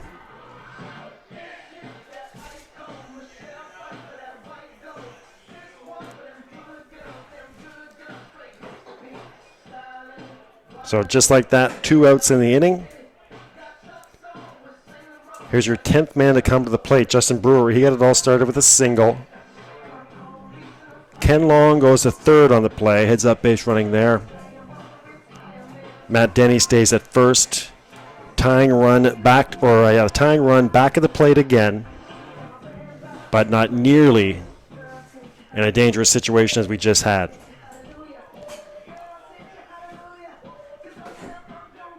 I'm going to talk to Justin Davies over here. On a 2-0 count, Shepard took a swing. A high pop fly, or a high pop fly down the first base line, just past first base. And Matt Fay got it in quickly, and it was out at home for sure.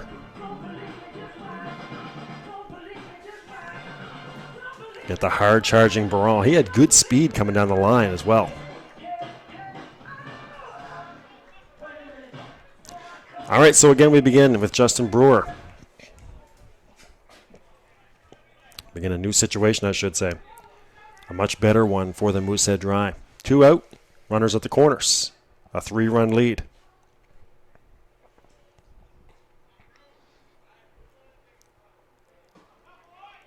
Pitch in there for a strike. And now Justin Davies, 1 out away from getting out of this jam. And getting the Moosehead Dry bats back to the plate. They'll be looking to tack on.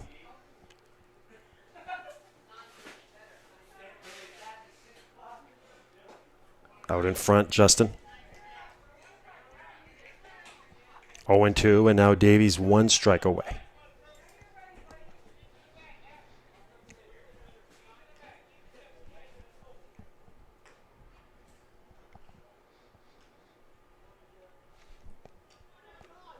The 0-2.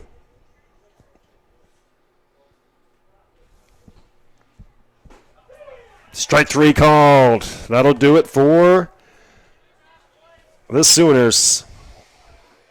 Brewer doesn't like the call, but he is out on strikes for the 3rd out. Well, they send 10 men to the plate. They get 5 runs on 5 hits, no errors, 2 left on. The big play, the double play by Matt Fay, throwing out Rob Baran at home. With the bases loaded and nobody out after the catch in fair ground. And that's the way we'll end this wild 7th. All right, so just like that, we got a ball game as we head to the 8th. You're on Community One, the home of Atlantic Senior Baseball. Top of the 8th coming up. We'll see if the Dry can respond.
get back to it here.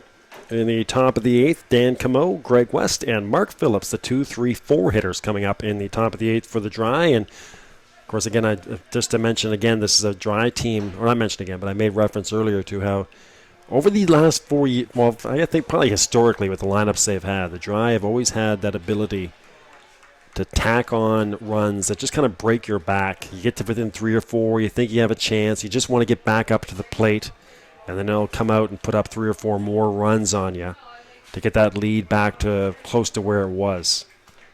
We'll see if they can do that again. They especially are good at that at Beasley Field.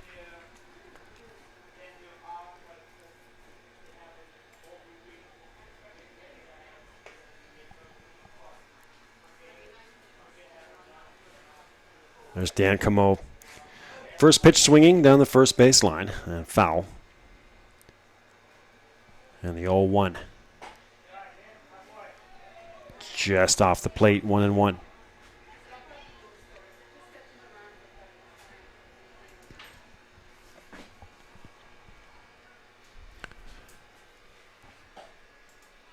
And now Brewer again. Here's Nate now. He goes out for his 8th inning with new life. Ever since the 4th, he's held the Dry to just 1 run. And now he goes out to the mound, trailing by 3, and thinking if he can just get the bats back up there quickly, may have a chance at first baseman number 14, Greg West. getting out of this with at least a no decision. Camo flies out to center, and here's Greg West.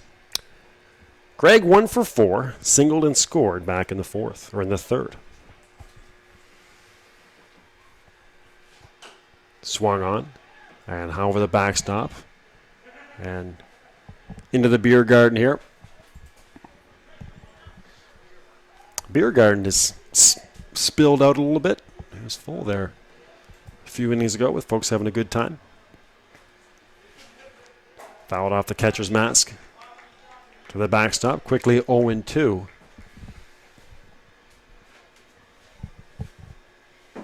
Spilled. What did I say? Spilled it? Yeah, spilled it.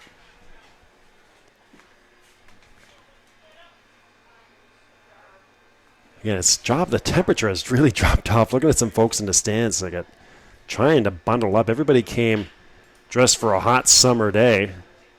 A bouncing ball to second. They still have a chance at West, but the throw is late. And that'll put Greg at first base. Now batting the third baseman, number 28, Mark Phillips. A tough play at second for Josh Forrest.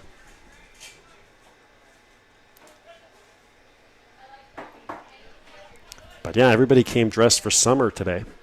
It was 26 degrees early on.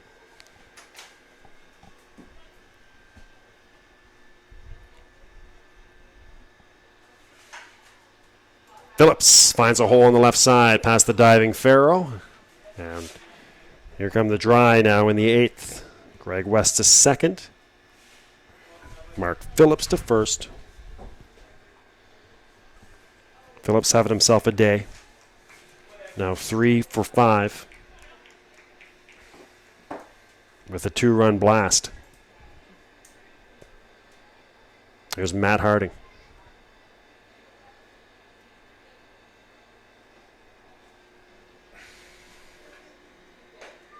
Matt Harding at 2 RBI.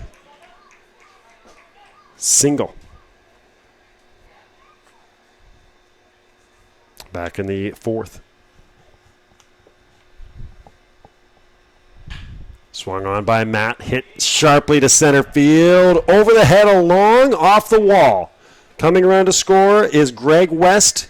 They will hold Phillips at 3rd. And a stand-up double for Matt Harding. The 3rd hit of the day. 4th hit of the day for Matt Harding. Now batting the right fielder, number 17, Billy Hartley. And 3 RBIs. So Phillips the 3rd, score Greg West, and it just what I was just talking about. Here's the Dry. After you have that big inning, just kind of breaking your back a little bit by tacking on in the 8th. Back up to a 4-run lead. There's Billy Hartley.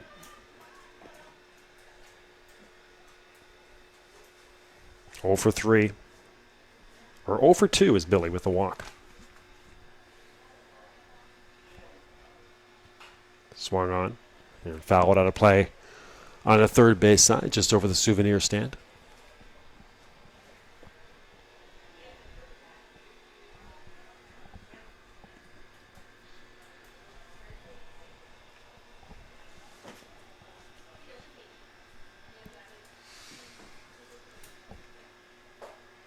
Up high, 1-1.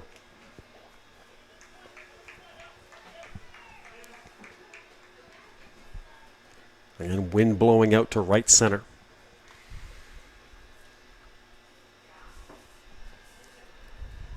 Outside, 2-1. Harding might have hit that further than the one that Phillips hit that went over the fence, but Harding's went to straight center field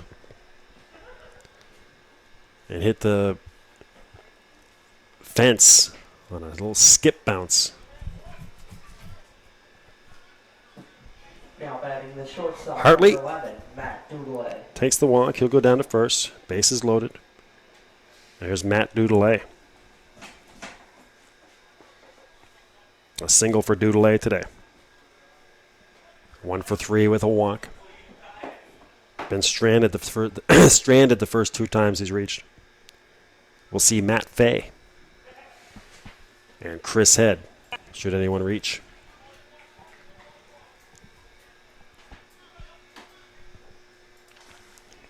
This is a big couple outs here in terms of the Sooners having any chance of making another comeback. They'd love to get Dudelet and Fay to finish off. They don't want to see numbers on the bases with Chris Head coming up. It's starting to rain a little bit out there now, too.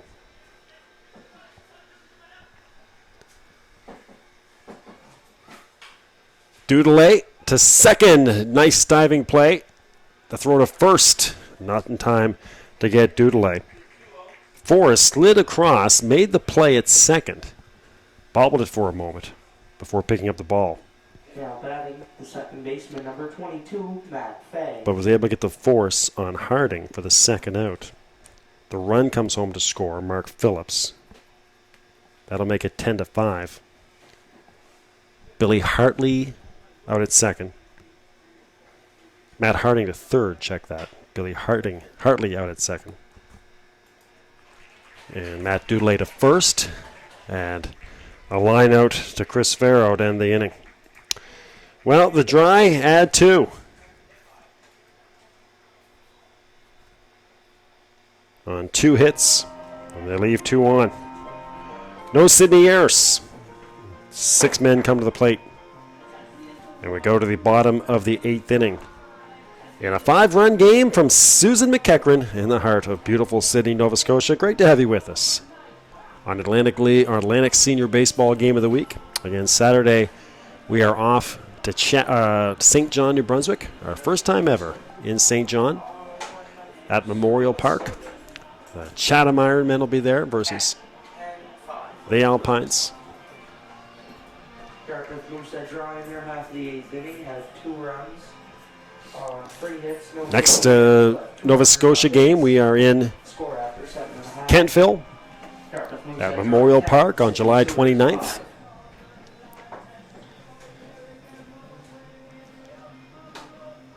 Again, working our way towards the Canadian Senior National Championships in Chatham.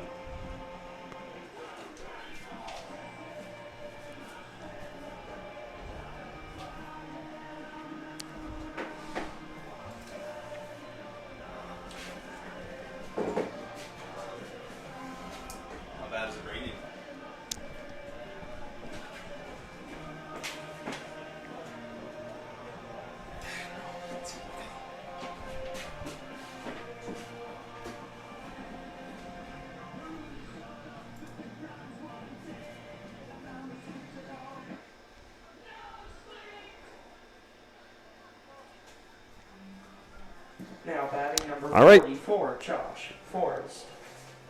Back to it. Here's Forrest, Ferguson, and Farrow.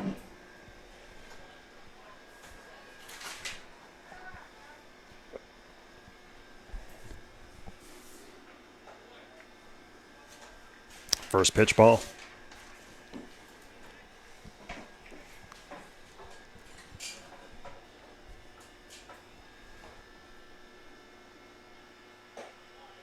Up high, 2-0.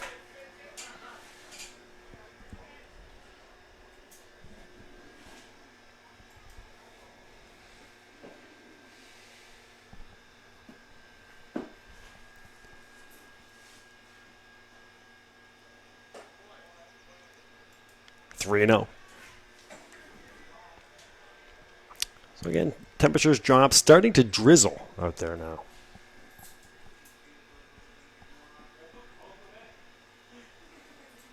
Is the weather report from our third base camera girl, or first base camera girl. In there for ball 4. And Josh Forrest at first base. Number 22, the first baseman, Sean Ferguson.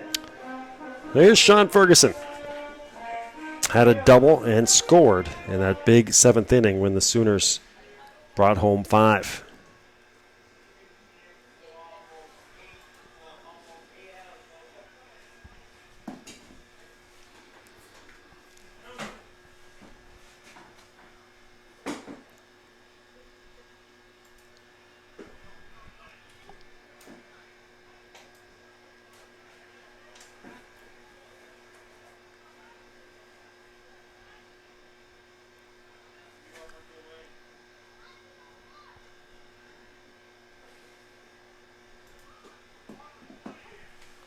And there for a strike.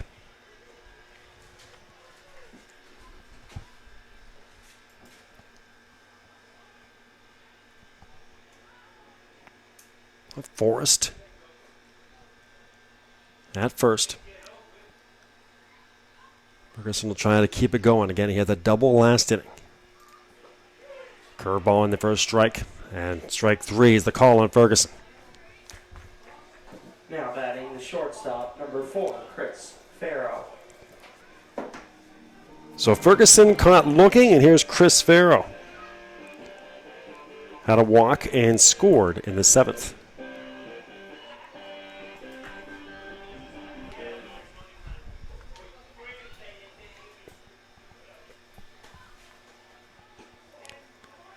That backs Farrow off the plate. Sits him down.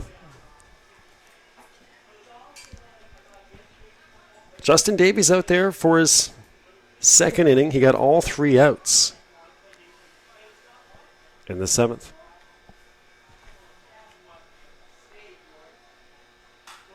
Farrow gets into one to right center. Hangs up, though, and Billy Hartley makes the catch. Now batting the right fielder, number 14, Jeff McKinnon. Jeff McKinnon back to the top of the order.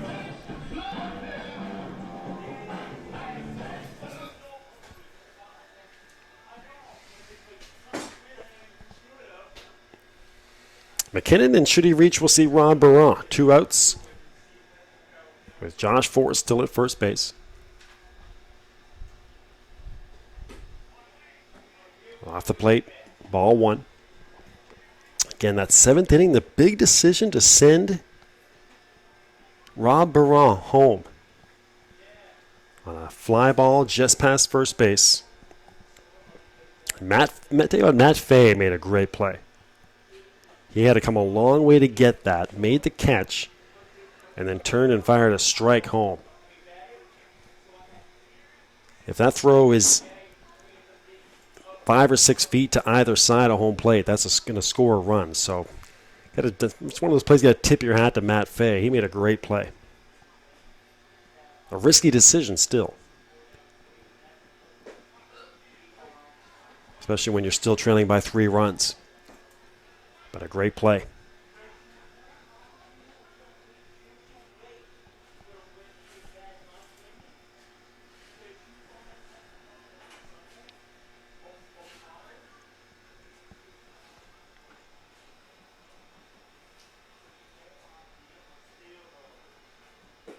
Off the plate.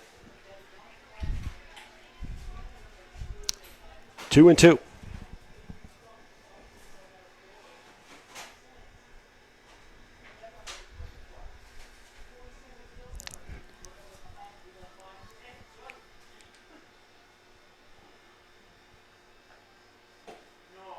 Up high, there's a walk. So the Sooners Slowly starting to build something here. Again, 2 outs.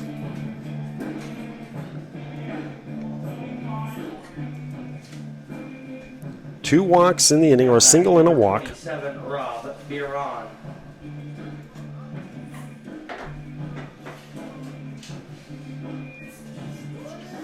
And here is Rob Biron.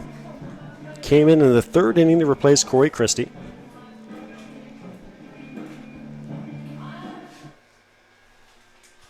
In the 7th inning, walked and then was thrown out trying to score from 3rd.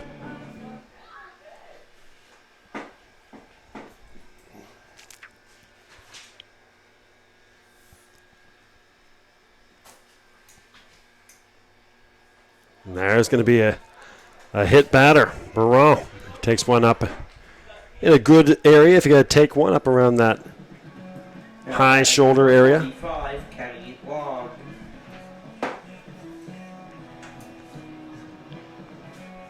So bases are loaded.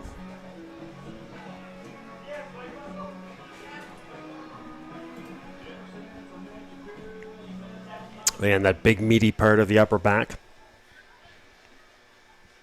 It's a fastball, though, so it's going to sting for a while down there. But Biron at first, bases loaded.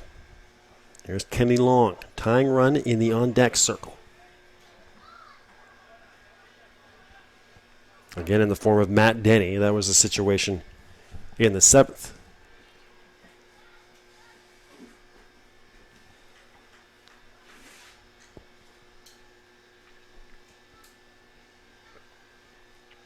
Justin Davies wants a new set of signs.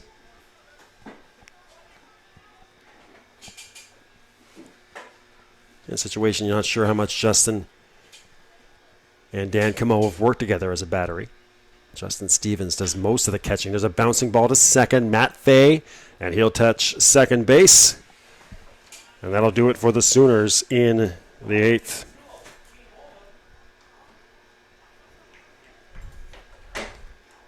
So we go to the 9th inning in a 5-run game. The Dartmouth Moosehead Dry will look to add on with Scott Lee, Chris Head, and Dan Camo. From Susan MccEachern. Had no runs, no hits, no errors.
All right, back to it. Here come the Moosehead Dry in the top of the 9th. Scott Lee to lead things off, the designated hitter.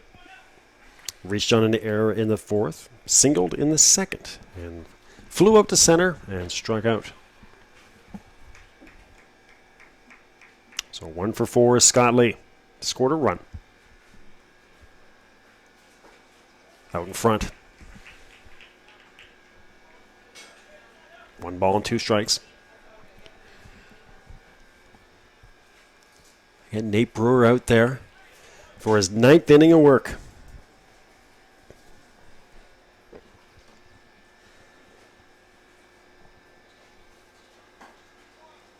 Just off the plate, now a full count. He's got Scott Lee to deal with, Chris Head, and Dan Camo.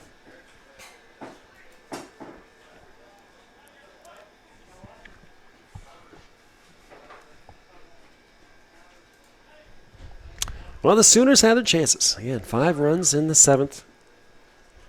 And the bases loaded in the 8th. Scott Lee to right center. That's going to find the wall. Rolling to the fence. And a stand-up double for Scott. Now batting number 4, Chris Head. And the Dryer up to the roll tricks.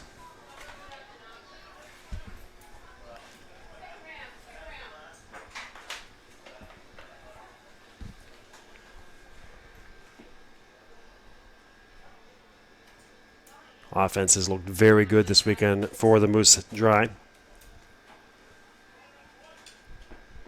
30 runs through 2 games and 8 innings. Actually, right now, if you tabulated the series based on runs scored, run against, both teams are 30-30. It's a 30-30 split. As the Sooners have put up 30 runs as well. Head swings through it.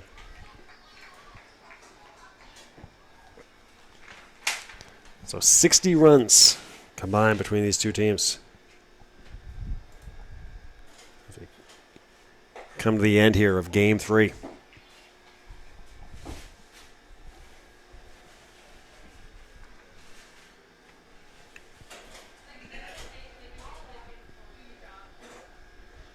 Head.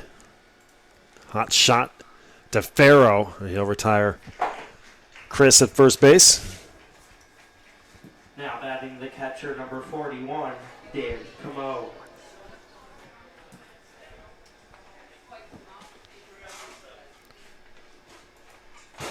Down to third base goes Scott Lee.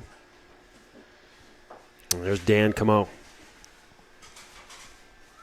0 for 4 is Dan Camo, still looking to reach base for the first time. RBI opportunity down there at third.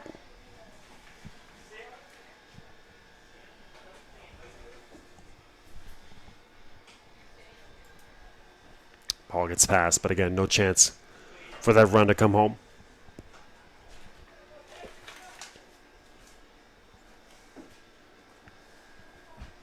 Sooners in the bottom of the 9th have Matt Denny, Jordan Shepard, and Justin Brewer, the 4, 5, 6 hitters.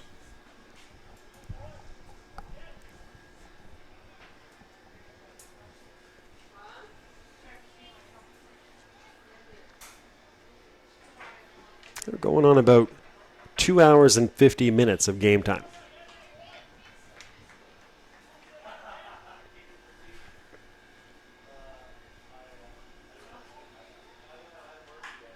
Como to center. Kenny Long going back. Settles underneath. He'll have the out, but a sacrifice fly RBI for Dan Como as Scott Lee trots home. Now batting the first baseman number 14, Greg West. So give Como the RBI, make the score 11-5. And now here's Greg West. 2 for 5 is Greg with 2 singles. 2 runs scored.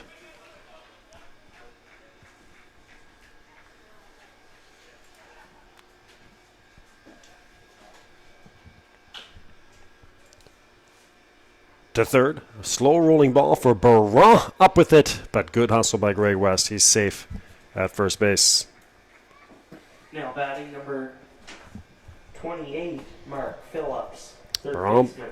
Baron playing behind the bag at third, and that one just couldn't get to him quick enough.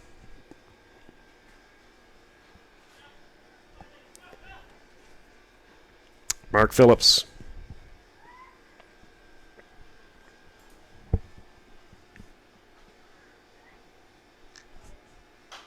Swung on by Mark high into the air and out of play on the first base side.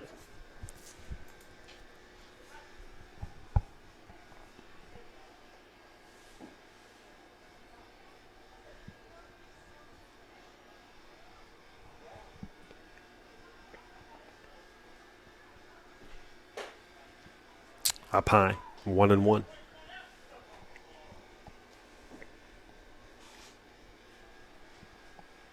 Two outs in the inning. Matt Harding would follow if Phillips reaches. Swung on to left center, over the head of McKinnon, and a ground rule double for Phillips. That's the second time he's put a charge into one. The first time was the 2-run home run. This time a ground rule double in the left center gap. Batting number 30, Matt Harding. So a double for Mark Phillips. What a day. 2 singles, a double, the home run, 3 runs scored, 4 for 6.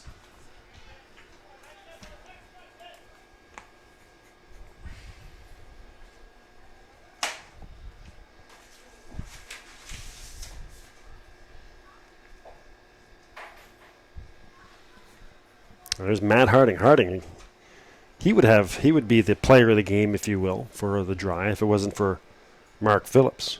Matt Harding's 3 for 5.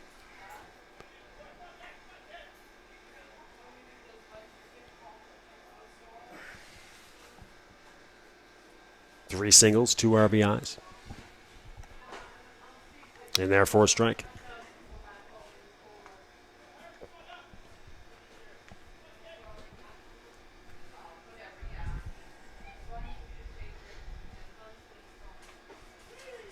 Called strike 3 on the inside corner, and that'll do it for Harding and the Dry in the top of the 9th. But they bring one more across.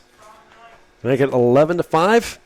Dartmouth Moosehead Dry. And now the Dry will go, or the Sooners will go to the bottom of the 9th, needing 6 to send this to extras. Otherwise, the Dry will get back on the road to Dartmouth with a win to salvage the series. Sooners will take at least 2 of the 3-game set. Again, 15-11 last night, 9-8, 10-9, in the game before this one. On the walk-off RBI by Josh Forrest. And right now the Dry in control. And Justin Davies out to close the door. Well, again, if you're a Sooners fan, remember to tell all your friends and bookmark Community One on your browser. community1.bellaliant.ca for the Canadian Senior Championships. Every single game webcast from the championships, including all the Sooners games. I'll be there with Roger Surrett, who does the play-by-play for all the New Brunswick senior games on Community One.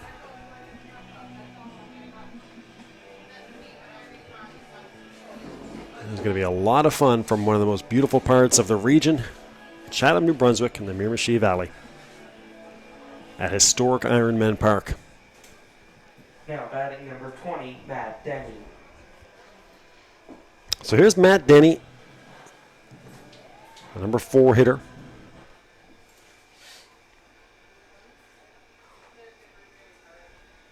Had a single in the 7th to drive home a run, and then was stranded.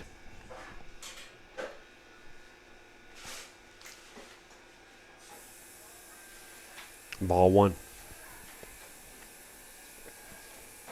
Denny, Shepard, Brewer. Anyone reaches Josh Forrest.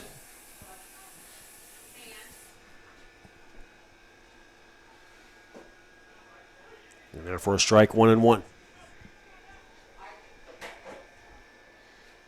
Denny flew out to center, walked, struck out looking, and had that single and the RBI.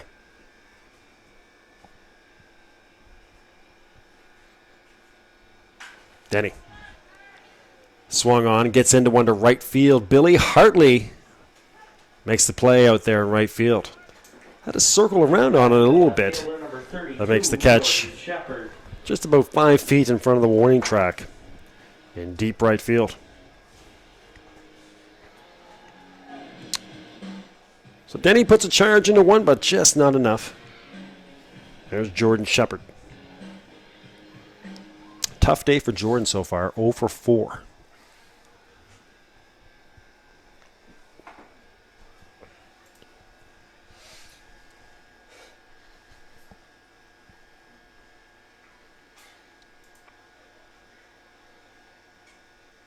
Ball gets past Dan Camo.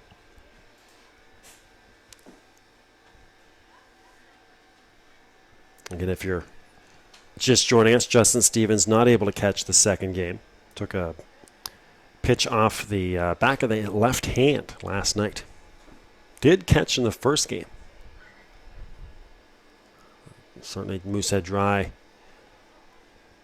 fans hoping that he'll be okay.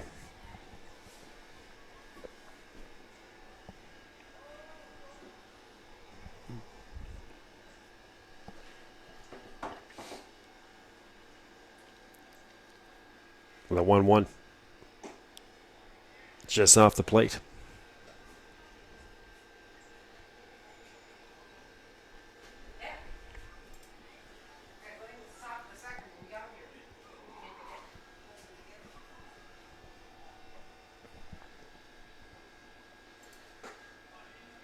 On the outside edge.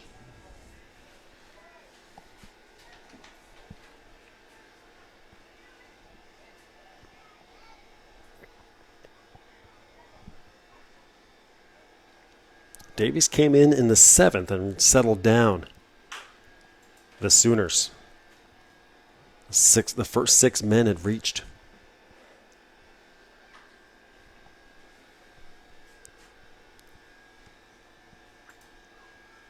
At one point, they had the go-ahead run at the plate. A tying run at first base.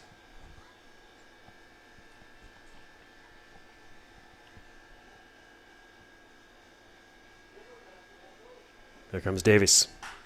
Swung on to center field, head on his horse to left center, and that's going to split the outfielders, Harding and Head, and a ground rule double over the wall. All right, so a double for Shepard. Now batting number 29, Justin Brewer. There's Justin Brewer. Josh Forrest to follow, and if anyone reaches, we'll see Sean Ferguson.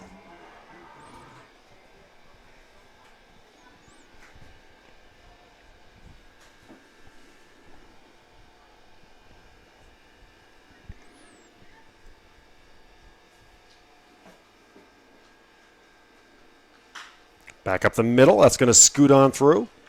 Let's see if they send Shepard. They will.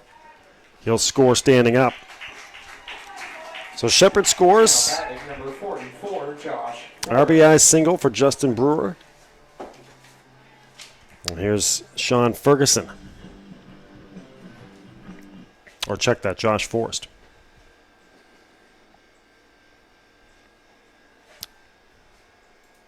Two for 4 is Josh. 2 singles and scored a run in the 7th. Was stranded back in the 8th.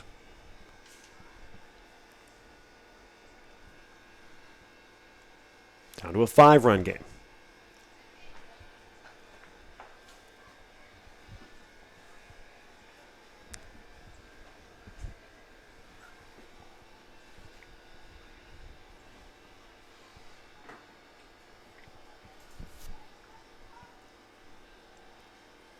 The 1-0 from Davies.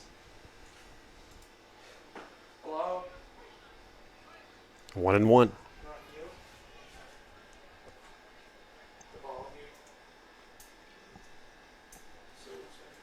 Okay, if the Sooners are just trying to get that tying run to the plate. Still a ways to go yet.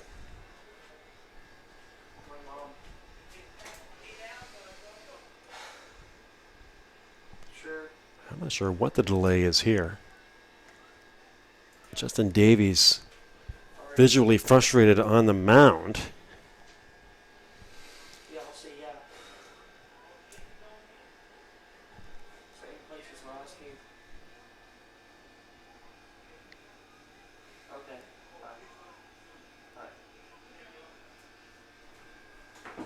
We have a pinch runner come in for the Sooners. Pinch running for the Sydney Sooners, number 33, Riley O'Rourke. So Riley O'Rourke will come in to run for Justin Brewer. Again, Justin,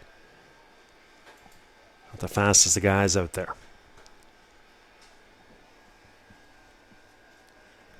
So O'Rourke into the game. He got his first pitching win. It was last night. A big drink of water down there at first. And there for a strike. 0-1.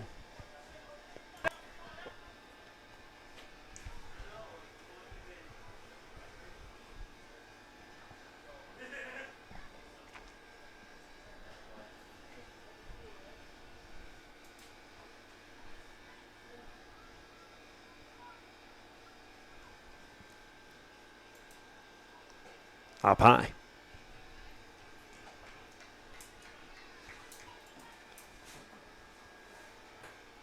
It's at 2-1 now, the count.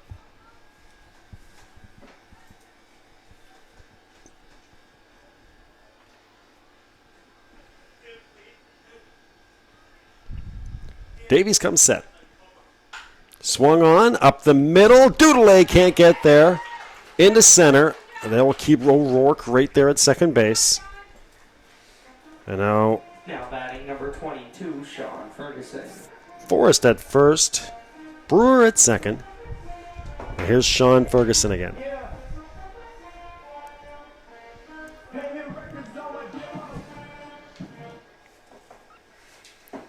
Ferguson doubled back in the 7th and came around to score. Chris Farrow to follow. Still just one out in the inning.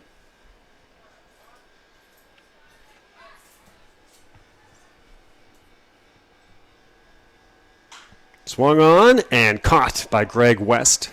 Looked like it had a chance for a moment, but more of a looping liner than a line drive. Batting number 4, Chris Farrow. And no problem for Greg West, the veteran. And the Sooners are down to their final out, and it's the form of their fine shortstop, Chris Farrow. Chris walked and scored in the 7th and flew out deep to right field in the 8th.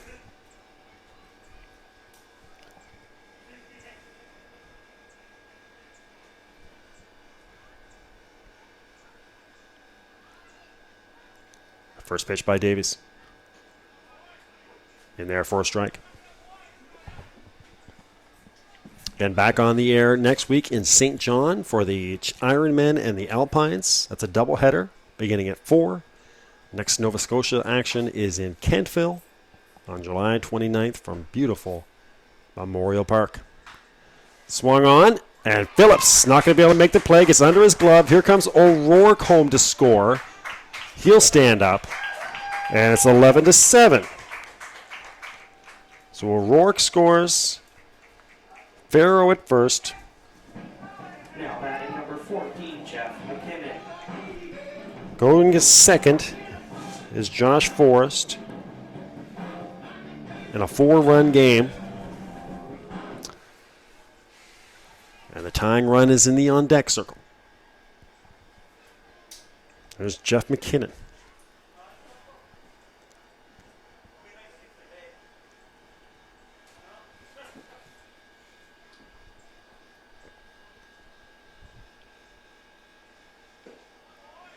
First pitch in there for a strike.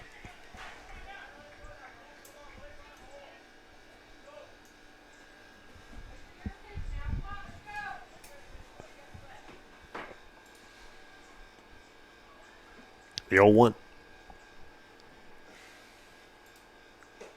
High and outside, 1-1.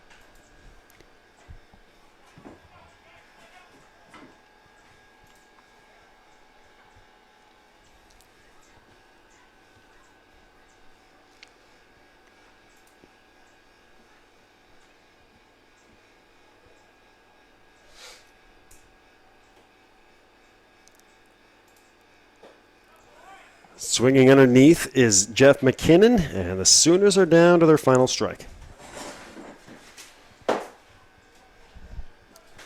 McKinnon takes a moment.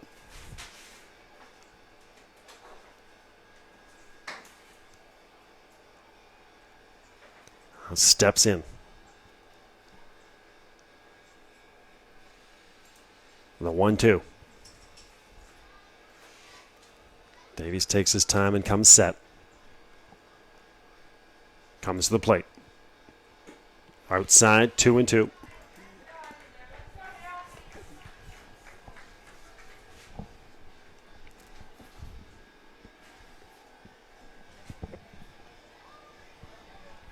From frigid Susan MccEachern. Seasonably cool here to finish the day. Started out in hot sunshine. The 2-2. Just off the plate and walking off was Justin Davies. But he can go back to the mound. He thought he had his strike 3 pitch to finish this game off. Full count on McKinnon.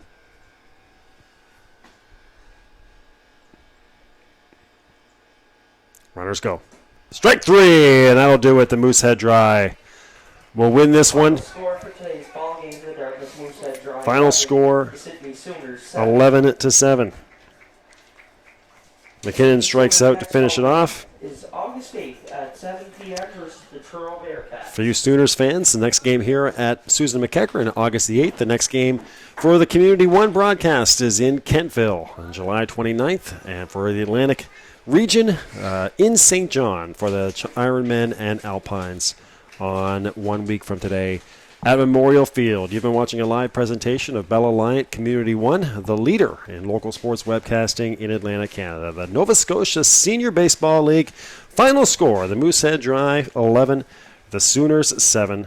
Dry improved at 12-7 on the year. The Sooners will drop to 14-6. We'll talk to you soon on Community One, but for now, goodbye from Sydney.